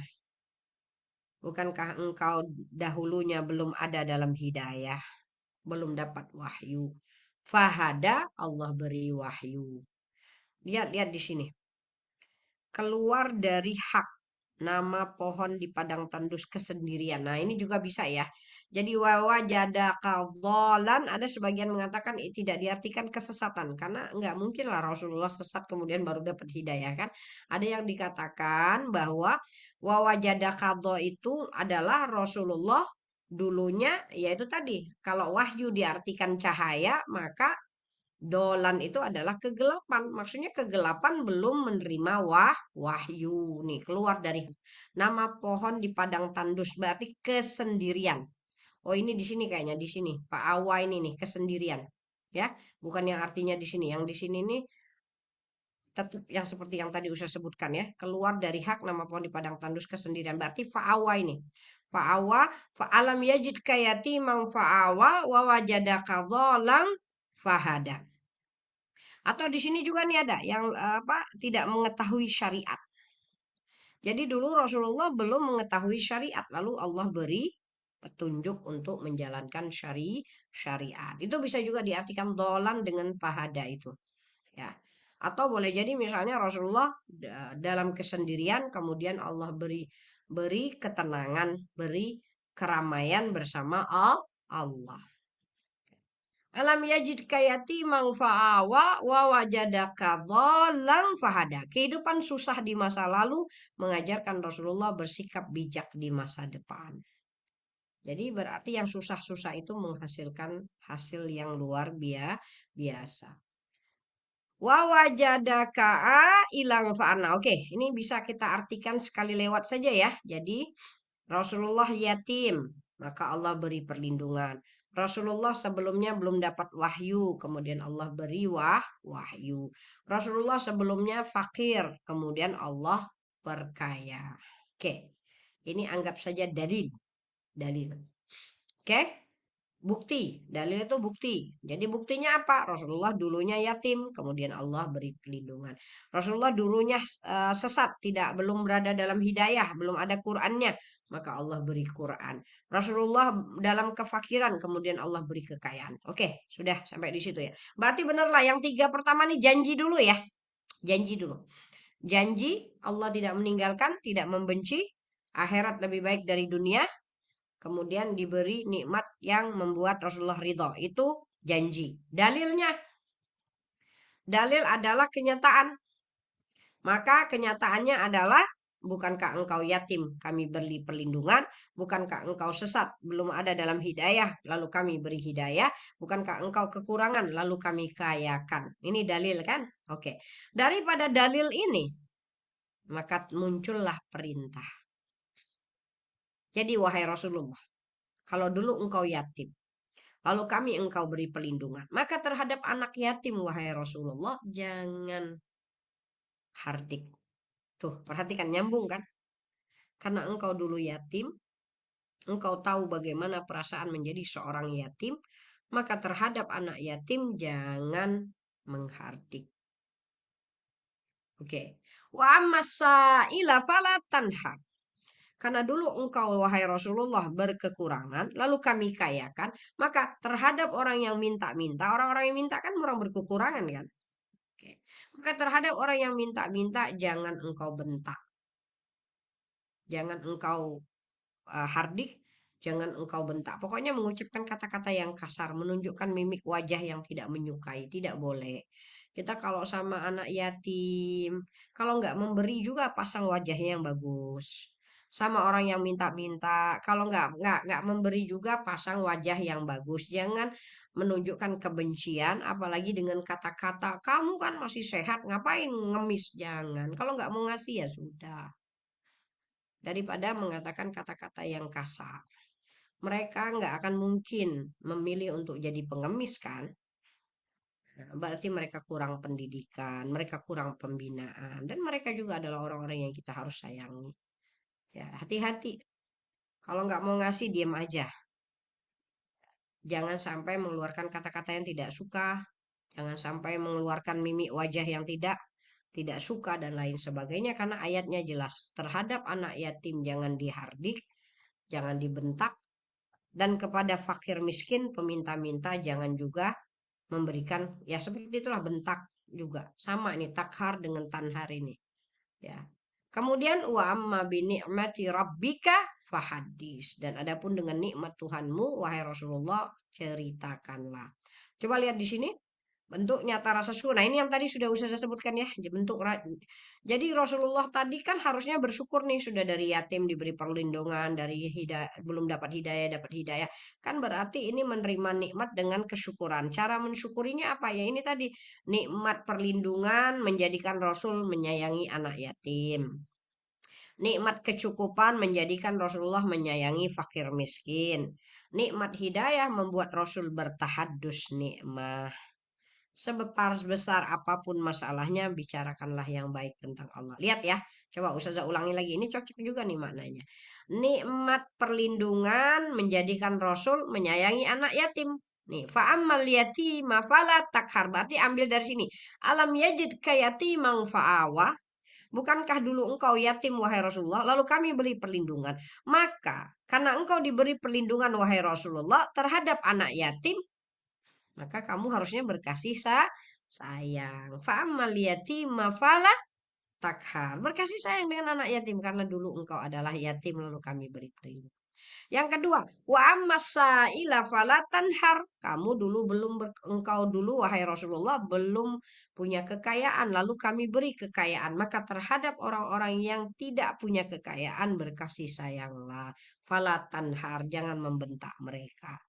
Dan karena engkau sudah diberi nikmat hidayah, padahal sebelumnya engkau tidak dalam hidayah, maka ceritakanlah kebaikan-kebaikan Tuhanmu.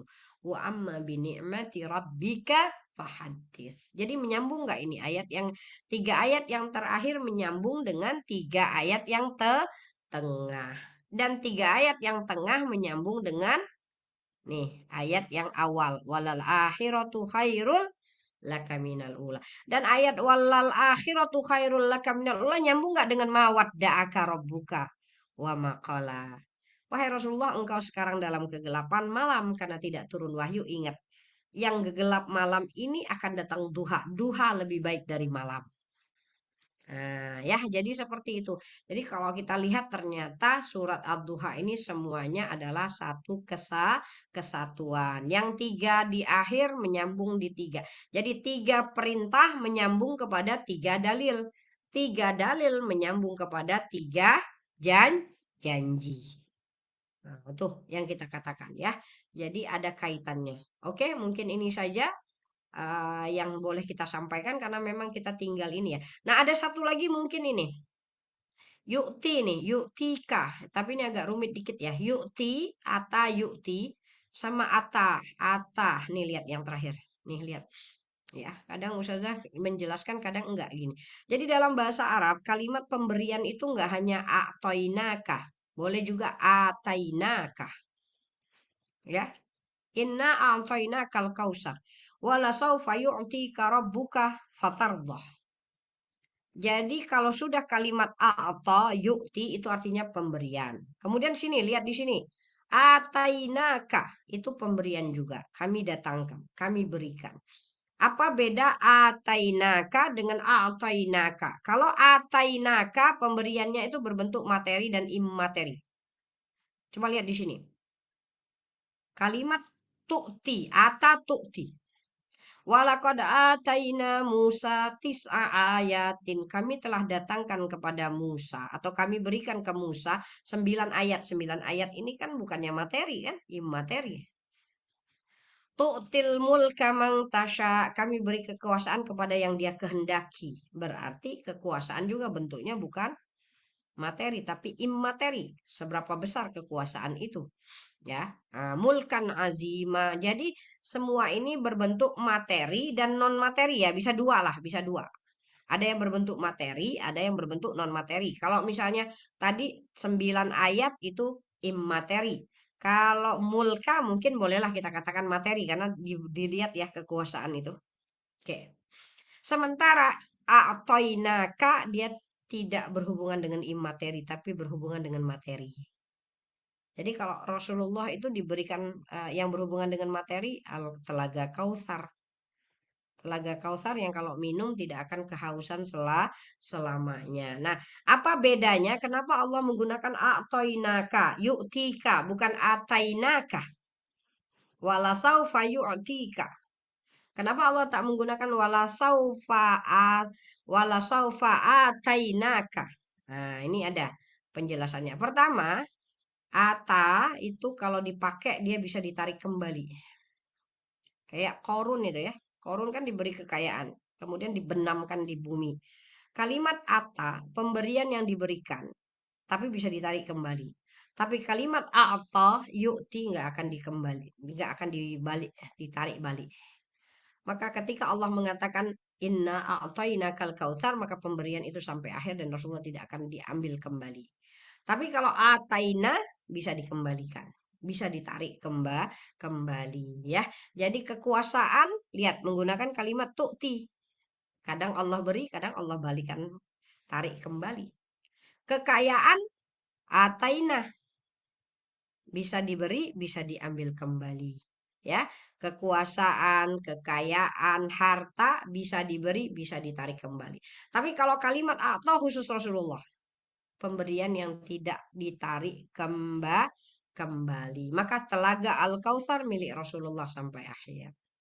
Ya, apalagi di sini fa'amma man a'ta wattaqa. Siapa yang memberi dan bertakwa, maka pemberian orang yang bertakwa, infak orang yang bertakwa tidak akan ditarik kembali pahalanya, maka dia akan diberikan selamanya. Ya, jadi ini sekedar perbedaan dalam redaksi, tapi itu benar-benar kita masukkan berarti wala saufa yu'tika rabbuka, berarti pemberian ini bersifat abadi milik Rasulullah dan Allah tidak akan pernah tarik kembali pemberiannya. Kalau pemberian itu berkaitan dengan umatnya yaitu syafaat, maka dengan yakin kita akan katakan semua umat Nabi Muhammad mendapatkan syafaat ya. Jadi ini saja yang bisa kita sampaikan, kita jelaskan, mungkin kita perluaslah mungkin dengan tanya jawab ya. Jadi kira-kira apa yang kita dapatkan dari tadabbur surah Ad-Duha ini? Ya, silakan bertanya. Baik, Kembali ke host kita. baik Ustazah. Alhamdulillah Ummahat kita banyak mendapatkan materi ya dari apa yang disampaikan oleh Ustazah. Untuk sesi berikutnya adalah sesi tanya jawab Nah, kita panjang tuh. Kita masih 2:30 ya. ya. Bagi pelajar yang ingin bertanya dipersilahkan Ummahat, boleh raise hand, boleh lewat kolom chat. Saya izin Bumi, izin bertanya. Oke, Ummu Anti Bu tafadhali. Wanti ya. Karena Ustazah, tadi kan itu ada yang tentang 3 perintah untuk menyayangi anak yatim. Yang ingin saya tanyakan itu sebaiknya bagaimana ya Ustazah adab kita terhadap anak yatim? Karena kalau lihat artis-artis itu kalau ngundang anak yatim tuh disuruh jajar berbaris, dikasih amplop satu-satu gitu kok kayaknya, duh gimana ya gitu. Jadi baiknya tuh seperti apa sih Ustazah, eee, Mhm. adab kita sama anak yatim gitu, memperlakukan anak yatim itu sebaiknya seperti apa? Apakah kalau kita ingin memberikan hadiah, apakah lebih baik kita datang ke tempat panti asuhannya atau mengundang ke rumah pun tidak apa, tapi mungkin dengan perlakuan yang bagaimana Ustazah baiknya? Karena saya kok ngelihatnya, aduh anak yatim disuruh berjejer gitu, kadang kadang ngelihatnya ikut sedih gitu Ustazah. Itu gimana ya Ustazah? Ya, ini juga soal adab kita memberi ya. Sebenarnya kalau memberi tangan kanan memberi, tangan kiri nggak kelihatan. Tapi sekarang malah dijadikan konten. Pemberian itu kalau bisa meraih keuntungan. Lah itulah dunia. Jadi gini, bukan berarti ketika kita menampakkan lalu kita apa ya, riak-riak, nggak juga. Jadi kalau masalah ria, masalah menyombongkan itu sebenarnya amalan hati. Kita nggak bisa nilai. Kita nggak bisa nilai. Dalam satu sisi bagi usaha kebaikan memang ada masanya harus disembunyikan. Tapi dalam masa yang lain nggak apa-apa kebaikan harus ditampakkan. Kalau bisa disombong-sombongkan. Karena ahli maksiat menyombongkan diri dengan kemaksiatannya. Lalu kenapa ahli kebaikan menyembunyikan kebaikannya? Selama hati ikhlas, maka nggak ada pengaruhnya menyembunyikan atau tidak menyembunyikan kebaikan. Karena kita dalam konteks dakwah. Dakwah itu kan share. Jadi kalau kita tidak membumikan kebaikan-kebaikan, tidak menunjukkan kepada manusia bahwa kita bersedekah dan lain sebagainya, maka mungkin konteks-konteks sedekah ini nggak akan menjadi satu kebiasaan. Anggap sajalah artis-artis itu menggunakan sedekah itu sebagai tameng untuk mendapatkan popularitas. Tapi tetap saja sedekah itu indah kan bagi mereka yang memerlukan. Daripada sok gengsi-gengsi, ternyata nggak ada sedekah sama sekali. Jadi ya sudahlah. Kalaupun dibaris-bariskan asalkan sesuai dengan harganya ya. Ini nanti dibaris-baris yang dapat 5.000. Ya, jadi selama orang miskin itu terbantukan, sebenarnya mereka akan melakukan apapun cara. Nah, maka kita yang beretika, kalau mau membuat infak kita itu indah, maka buatlah dengan indah juga. Nah, ya, dan perbuatan yang indah itu nggak semestinya disembunyikan kan. Nah, bukan berarti oh saya mau bersedekah tapi saya diam-diam. Ya boleh juga dalam satu sisi karena banyak tuh cerita-cerita para khulafaur rasyidin membawakan beras untuk orang fakir setiap malam ketika meninggal dunia baru tahu tuh pundaknya hitam menghitam. Jadi selama ini orang nggak tahu siapa yang bawakan beras itu ke rumah. Itu dalam dalam hal yang menyembunyikan seperti itu cantik sekali. Tapi sekarang kita ini bertarung kan. Apalagi Ustazah terus terang, Ustazah dalam konteks dunia dakwah. Kalah dakwah kita kalau cuma main diem-dieman. Ya, ketika maksiatnya begitu hebat, kenapa kita nggak menyiarkan juga yang baik-baiknya? Maka sekarang kita berperang antara kegelapan dan cahaya. Maka inilah ruh dakwah. Maka bisa saja kita membuat program-program menyantuni anak yatim dan lain. Kita tunjukkan pada dunia ya bahwa kita ada kerjanya, nggak ada masalah. Nah, tetapi tetap dijaga hatinya bahwa bukan keinginan, bukan pujian makhluk yang kita inginkan, tapi kita ingin menginspirasi semua orang. Kita ingin mengajak semua orang untuk rajin bersedekah. Kita ingin mengajak orang-orang bahwa bermajlis ilmu itu indah. Bukan riak. Nah, masalah nanti dituduh riak atau tidak riak itu bukan urusan kita. Ya, yang penting hati kita. Kita nih nggak dituduh riak, kita dituduh ikhlas. Ternyata riak kan merugikan. Kita dituduh riak, sementara kita ikhlas ya biasa aja. Ya, jadi seperti itulah. Jadi memang ada sometimes memang kita nggak masalah. Jadi kan ada kan orang dia tulislah sedekahnya 1 juta. Biar apa yang setelahnya lebih kaya tuh malu lah kalau nulis 100.000. Memang dia tuliskan di situ 1 juta. Saya aja yang punya mobil 3 aja 1 juta kan gitu maksudnya kan. Masa yang punya mobil 5 ngasihnya 100.000 gitu. Ya nggak apa-apa juga. Bergantung niatnya. Maka selama perbuatan itu didasari niat yang tulus, maka dia akan dapat ketulusan daripada amalnya itu. Dapat pahala yang lebih besar. Tapi kalau dari awal sampai akhir cuma ingin ditampilkan pada manusia, dia akan dapat sesuai dengan apa yang dia niatkan. Jadi sudah. Dan pada intinya nggak boleh mengkat amalan dia. Karena mau ikhlas nggak ikhlas orang itu memberi, anak yatim memerlukan uluran tangan kita. Iya kan, sepakat nggak? Kalau kita menghalangi orang kaya dari memberi hanya karena tidak ikhlas, nanti kita dikomplain sama anak yatim. Kalau nggak memberi ya jangan menghalangi orang memberi dong, gitu ya dia bilang gitu ya.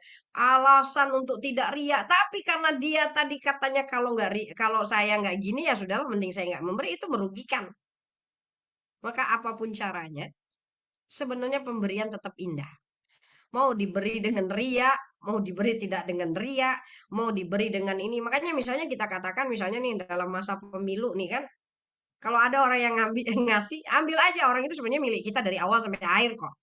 Mereka aja yang baru mengeluarkannya pas mau pemilu misalnya gitu. Ya kalau menurut saya ya sah-sah aja loh. Asal pilihannya tetap yang asli kan. Janganlah karena uang itu. Jadi ambil saja. Nah, itu sampai kita katakan betapa rakyat ini memerlukan harta-harta itu. Semestinya dari awal itu orang-orang itu mengeluarkan hartanya. Tapi mereka mengeluarkan hartanya terlambat pada saat pemilu. Kenapa diharamkan juga mereka ngambil hak mereka? Nah, jadi berarti jangan mengharamkan hak-hak anak yatim hanya karena alasan ria atau tidak ria. Tetapi kita akan nasihati. Kamu berdasarkan niatmu. Rugi kan? Sudah mengeluarkan harta mungkin miliaran, tapi ternyata hanya untuk makhluk, maka sedikit pun Allah tidak bagi pahalanya. Nah ya, jadi karena ikhlas, ketulusan itu amalan hati, maka kita sebagai orang luar pun tidak boleh menghakimi hati orang itu. Nah, ya terserah dialah mau kayak gimana ya. Tapi tentu saja jangan sampai menzalimi anak yatim. Tadi saya betul juga, mana tahu dia malu kah atau gimana. Tapi kan sekarang begitulah kan, mereka sudah tidak malu-malu lagi karena mereka memerlukan. Jadi makanya ada kayak program-program, mereka tetap ikuti karena mereka memerlukan uang itu. Maka biasanya bahkan kefakiran menghilangkan gengsi kita kan. Ya, orang-orang fakir itu rela. Jangankan orang fakir, orang kaya aja mukanya udah tebal. Kalau soal mencari uang ya mereka lakukan segala cara, tebal muka mereka itu. Nah, apalagi fakir miskin ya. Jadi itu sisinya ya kalau bisa dilihat ya. Tapi kalau memang kita mau membuat cantik ya sudah seadanya, sebisa mungkin menjaga mereka, hati mereka itu lebih cantik. Ya, seperti itu. Oke, silakan kalau ada yang lain. Baik, jazakumullah khairan Ustazah. Saya sedikit Hmm. tegas nih Ustazah apa yang menjadi statement Ustazah tadi mengenai diperbolehkannya mengambil pemberian hadiah ya dari para caleg lah ya intinya Ustazah.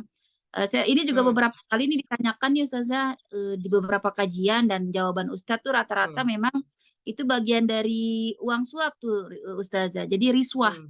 Yang ini sebenarnya haram kalau kita ambil karena kan sebenarnya momen mereka itu kan datang pas di pemilu dan dia sedang punya tujuan gitu untuk mendapatkan kekuasaan sehingga dipastikan bahwa tujuan mereka berbagi di waktu itu gitu adalah Betul. dari memuluskan Sekarang jalan begini, gitu saja. Karena beberapa mengambil. ya, Ya, sekarang begini dulu. mm, Sekarang begini dulu. Tahu nggak uang yang dibagikan tuh uang siapa? Apa murni uang mereka? Tetak kuping ustazah nih kalau mereka berkampanye pakai uang sendiri. Kebanyakan mereka uang rakyat digunakan untuk membagikan berasnya. Kalau misalnya Prabowo, siapa tuh? Ganjar kek siapa? Uang dari mana Prabowo itu? Uang dari mana si Ganjar itu? Semuanya uang rakyat. Nah, yang kita mau haramkan adalah jangan mengambil uang lalu memilih sesuai yang mereka inginkan. Ambil aja semua amplopnya. Kalau mau memilih Anies, tetap Anies. Jadi bijak aja lah, karena mereka memerlukan uang itu. Bagi kita, yang namanya beras, minyak, itu mungkin cuma 3 hari selesai. Bagi mereka bisa sebulan hidup itu. Coba berpikir bijak, karena kita punya. Jadi nggak apa-apa kita manfaatkan pembagian harta itu karena itu sebenarnya harta fakir miskin. Nah, terus kalau orang kaya ngapain ngambil-ngambil itu gitu. Ya, jadi kalau orang kaya ngambil ada tujuan. Pasti milih orang itu karena yang diambil bukan beras nasi, beras minyak, tapi ratusan juta. Itulah yang Oh, diambil oleh tim suksesnya. Ya, tim sukses itu kan sama, ngambil uang juga kan. Jadi ini yang kita katakan bahwa rakyat ini sekarang memerlukan. Kapan lagi mereka dikasih duit kalau nggak pas pemilu? Cuma yang kita akan katakan, jangan sampai dengan memilih ada kontrak harus memilih ini. Nah, kalau misalnya di dalam ruang suara itu ada yang jaga siapa yang dikasih uang terus nggak milih, atau ada perjanjian kalau kamu ngambil amplop ternyata di situ yang menang Anies balikkan lagi. Nah, itu kan perjanjian-perjanjian itu pasti akan bermudarat. Tapi selama tidak ada perjanjian itu cuma bagi-bagi hadiah saja yang tetap menang adalah pilihan kita ya nggak ada masalah. Kalau Ustazah pribadi ya, karena itu bukan suap. Suap itu adalah ketika sama-sama diuntungkan. Sekarang rakyat itu tidak sama sekali diuntungkan sampai saat ini. Ya, tidak sama sekali diuntungkan dan mereka hanya diuntungkan ketika pemilu saja. Sebenarnya bagi-bagi sembako itu sudah wajib untuk mereka, walaupun mereka nggak kampanye. Jadi semestinya yang sudah wajib itu tunaikan. Maka rakyat itu kadang mengambil karena mereka nggak punya. Nah, kecuali kalau ada perjanjian, kalau ngambil uang itu terus harus memilih si fulan. Makanya punya Ustazah tadi tidak boleh di-cut di tengah. Ustazah mengatakan ambil uangnya tapi pilih pilihan hati kamu. Nah, jangan ambil uangnya. Nah, kalau menyuap adalah mengambil uang lalu memilih sesuai dengan pilihan yang kasih uang itu baru suap. Tapi kalau ambil uangnya lalu memilih sesuai pilihan hati, itu nggak ada masalah. Karena sudah lama rakyat menunggu bagi-bagi sembako itu, tapi nggak dilakukan oleh penguasa dari kita. Ya, jadi nggak apa-apa sudah. Karena kasihan sekali mereka. Nggak apa-apa. Jadi selama pemilu paling nggak mereka bisa mengumpulkan untuk makan 3 bulan, untuk makan 6 bulan. Jadi kadang ada pertanyaan seperti itu. Ustazah, bagi antum memang biasa saja beras, minyak. Bagi kami yang nggak bisa makan, maka itu bernilai. Tapi kalau kami mau milih, kami pilih dengan hati kami. Maka gimana kita menolak yang seperti ini? Ya, nah lagi-lagi kembali kepada niat. Ustazah nggak boleh mengeneralisir bahwa semua pemberian itu diharamkan dan tidak juga boleh mengeneralisir semua pemberian itu dihalalkan. Kalau sudah benar-benar pemberian itu mengarah kepada memilih satu orang yang dalam artian nanti setelah dapat uang itu semua memilih dia, itu memang tidak boleh. Tapi kalau sekiranya tidak ada pengarahan, makanya kita didik saja rakyat kita ini cerdas. Ambil uangnya, tapi kalau coblos sesuai pilihan hati. Nah, bagi Ustazah nggak apa-apa. Nggak apa-apa. Karena memang mereka sudah kelewatan ngambil duit rakyatnya. Ya, sampai bertahta. Coba sekarang misalnya kita ini udah ada ngomong soal politik. Prabowo itu dapat dari mana? Dia mereka mencintai kekuasaan. Begitu sudah jadi ini dia nggak jadi oposisi, dia jadi di bawah kekuasaan. Yakin semua harta dia milik dia. Maka kalau dia bagi-bagi kita ambil saja. Memang itu duit rakyat, duit kita. Dan orang-orang yang berada di dalam kekuasaan bertahun-tahun itu semua uangnya juga uang rakyat. Maka kalau itu uang rakyat lalu kenapa diharamkan? Ini yang kita akan kembalikan. Rakyat untuk rakyat. Tapi ini subjektif daripada Ustazah. Nah, tadi Ustazah katakan, selama tidak ada ijma' ulama, kesepakatan yang benar-benar sampai mengharamkan, suapnya tentu saja sudah final. Suap ar-rosi wal murtasi finnar. Tetapi mendefinisikan suap itu yang ada perbedaan pendapat. Mendefinisikannya itu. Kalau soal suapnya sudah jelas. Fatwa ulama. Tapi pandangan kita terhadap pemberian itu, nah di situ. Nah kalau misalnya Ustazah pandangan pemberian itu bukan suap. Karena itu adalah uang rakyat dikembalikan kepada rakyat. Ya, tapi kalau misalnya di bagian ulama lain mengatakan itu uang pribadi mereka, mereka mau memberi supaya membeli suara kita, itu juga bisa. Maka di situ ada pengharamannya. Maka sekarang mana satu yang benar-benar tujuan mereka dan mana satu yang benar-benar diniatkan untuk orang yang ngambil itu. Apakah orang ngambil itu ngambil memang benar-benar akan memilih dia, ataukah ngambil karena memang nggak punya apa-apa lalu ambil, tapi milihnya yang lain. Nah, makanya di situ nanti ada tanda kutip lah. Jadi berarti pemberian-pemberian itu bisa dikategorikan haram kalau dia mewajibkan untuk memilih yang satu dan memang benar-benar dicek ya. Kira-kira bisa dicek nggak itu? Kalau dia milihnya siapa? Nggak bisa sebenarnya. Nggak bisa. Paling akan dilihat hasilnya terakhir. Ada nggak ceritanya caleg yang nggak terpilih lalu minta balikin sembakonya? Nggak ada. Yang ada mereka gila masuk rumah sakit jiwa. Jadi ambil aja. Ya, jadi banyak nih caleg-caleg yang bagi kan. Habis itu gila kan dia karena dia pikir dengan hartanya dia bisa membeli suara, tapi ternyata rakyat kita cerdas. Yang ada bukan dikembalikan sembakonya, tapi orang yang membagikan uangnya yang masuk rumah sakit karena hutangnya luar biasa. Nah itu nanti setelah pemilihan DPRD ya, DPR, ada nggak banyak orang gila itu nanti? Banyak. Berarti yang mereka berikan belum tentu memilih dia. Oke ya, jadi berarti kita tutup dengan dua opsi saja. Kalau mau ngikut yang haram berarti mengartikan makna aslinya benar-benar suap menyuap dan tidak ada kompromi di situ, berarti haram. Adapun yang ngakalin kayak Ustazah ini, ya 50-50 lah. Karena kita nih kadang hukum itu kan kita kita gunakan akal juga, kita melihat kondisinya. Ya, jadi seperti itu saja. Ya, jadi berarti jawabannya nggak bisa jadi satu. Ya, jadi jawabannya sesuai dengan apa yang kita yakini, silakan saja. Tapi untuk mengkampanyekan untuk tidak mengambil itu kasihan rakyat kita. Ya, jadi sudah itu saja. Oke, ada lagi silakan Baik, yang Umahat, mau disampaikan. ingin bertanya, Mm-mm. silahkan dipersilakan. Umu Ica, Umu Ada masih Lisa. dikit lagi ya, mungkin dalam 5-10 menit lagi, Ahlan, sebelum Baik, pukul baik 3, Ustazah. jam 3. Umu, siapa namanya? Lupa. Oke, oh, ini izin pada keluar ya. Yang punya keperluan nggak apa-apa ya. Tapi Iya. kita nggak apa-apa berhenti di jam 3 ya. Sesuai dia. Biar usaha tadi karena memang kita kan ini bagian keduanya kan. Jadi tadi hanya membahaskan tadaburnya saja, jadi lebih singkat penjelasannya. Ya, silakan. Ada lagi nggak? Atau mungkin mau kasih lagi tambahan-tambahan, Ahlan? Nggak ada? Baik, nggak ada.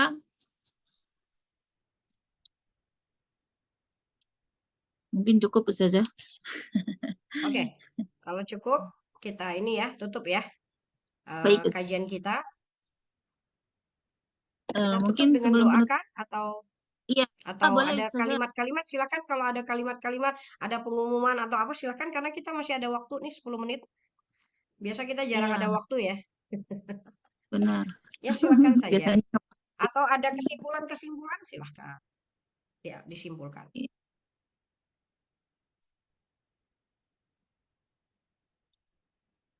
mungkin ditutup dengan doa aja Ustazah ya.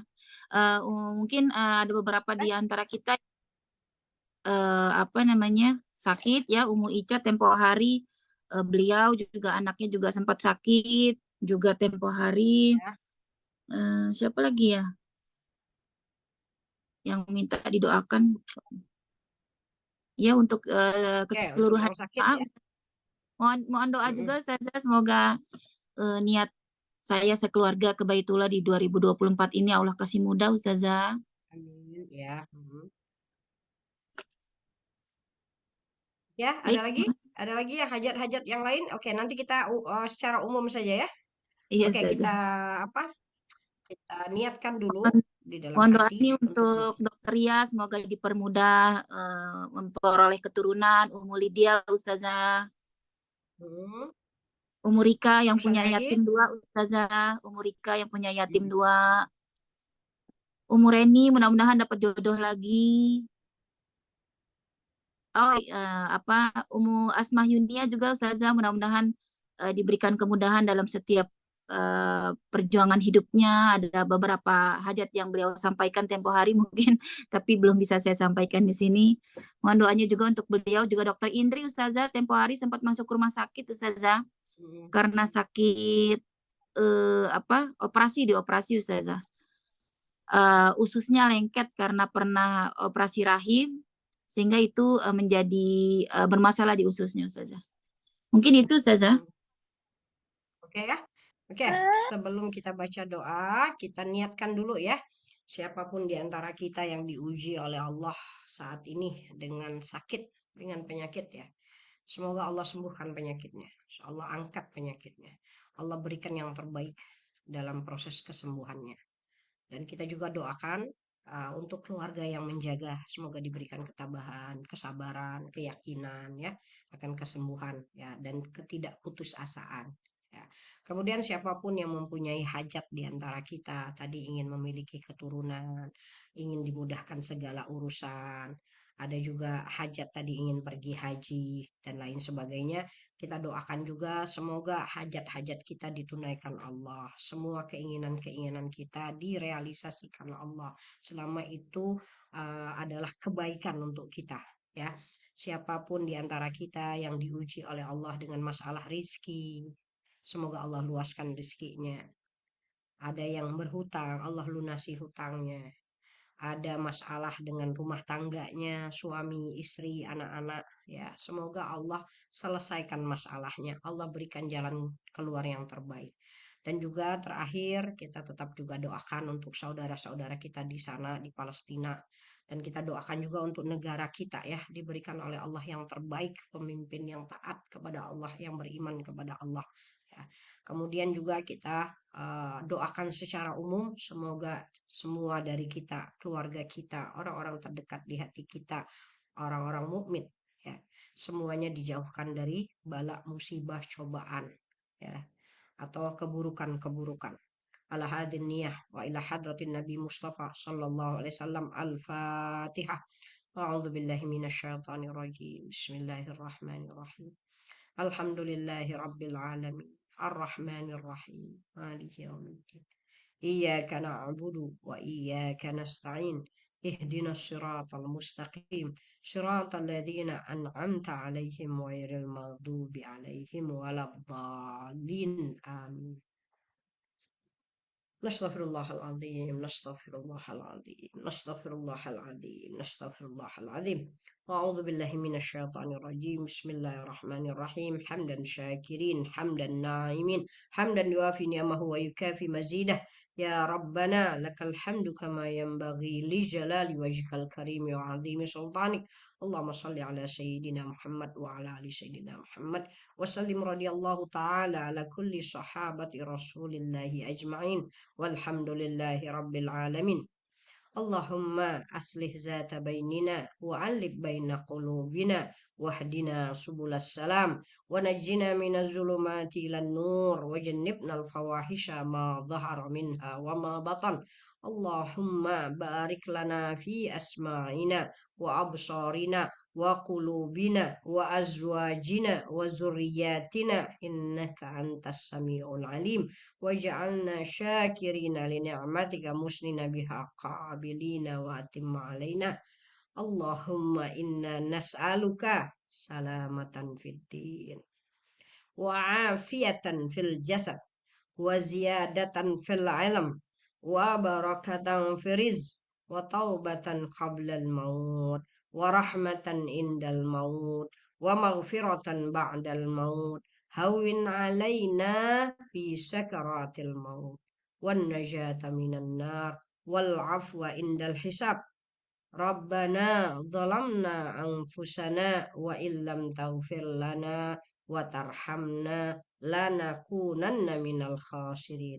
Allahumma shfi, Allahumma shfi, anta syafi, anta syafi, Allahumma shfi, anta syafi, la shifaa illa shifa'uk, shifaan la yughadiru saqaman wala alama. Rabbana atina fid dunya hasanah wa fil akhirati hasanatan wa qina adzabannar. Subhana rabbika rabbil izzati amma yasifun wa salamun alal mursalin walhamdulillahi rabbil alamin. Taqabbalallahu minna wa minkum, taqabbal ya karim. Kalau sepanjang dari apa-apa yang Ustazah sampaikan ada kata-kata yang tidak berkenan di hati, mohon dimaafkan.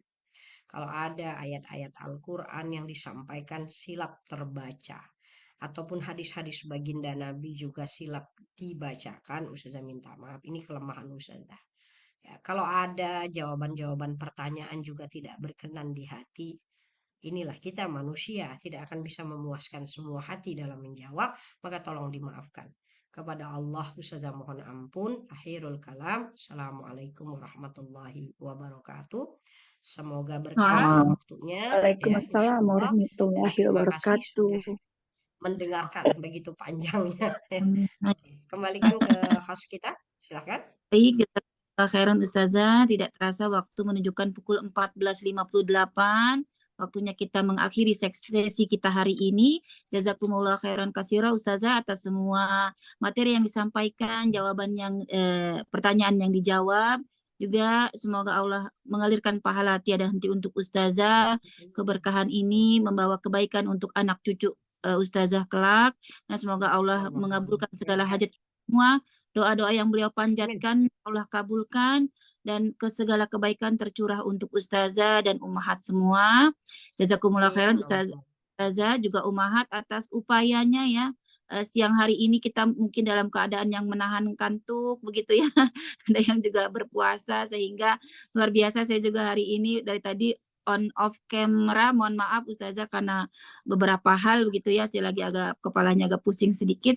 Mohon maaf bila ummahat kurang pendampingan dari saya pribadi. Kita tutup kajian hari ini dengan membaca hamdalah. Alhamdulillahirabbil alamin. Kita beristighfar 3 kali. Astagfirullahalazim, astagfirullahalazim, astagfirullahalazim. Juga doa surat Al-Asr. A'udzubillahi minasyaitonirrajim. Bismillahirrahmanirrahim. Wal 'asr innal insana lafi khusr illal ladzina amanu wa 'amilus solihati wa tawashaw bil haqqi wa tawashaw bis sabr. Yang benar datangnya dari Allah, yang salah dari Mimi pribadi. Mimi mohon ampun kepada Allah, mohon maaf juga kepada Ustazah dan teman-teman semua. Billahi taufik wal hidayah wa ridha wal inayah. Wassalamualaikum warahmatullahi wabarakatuh.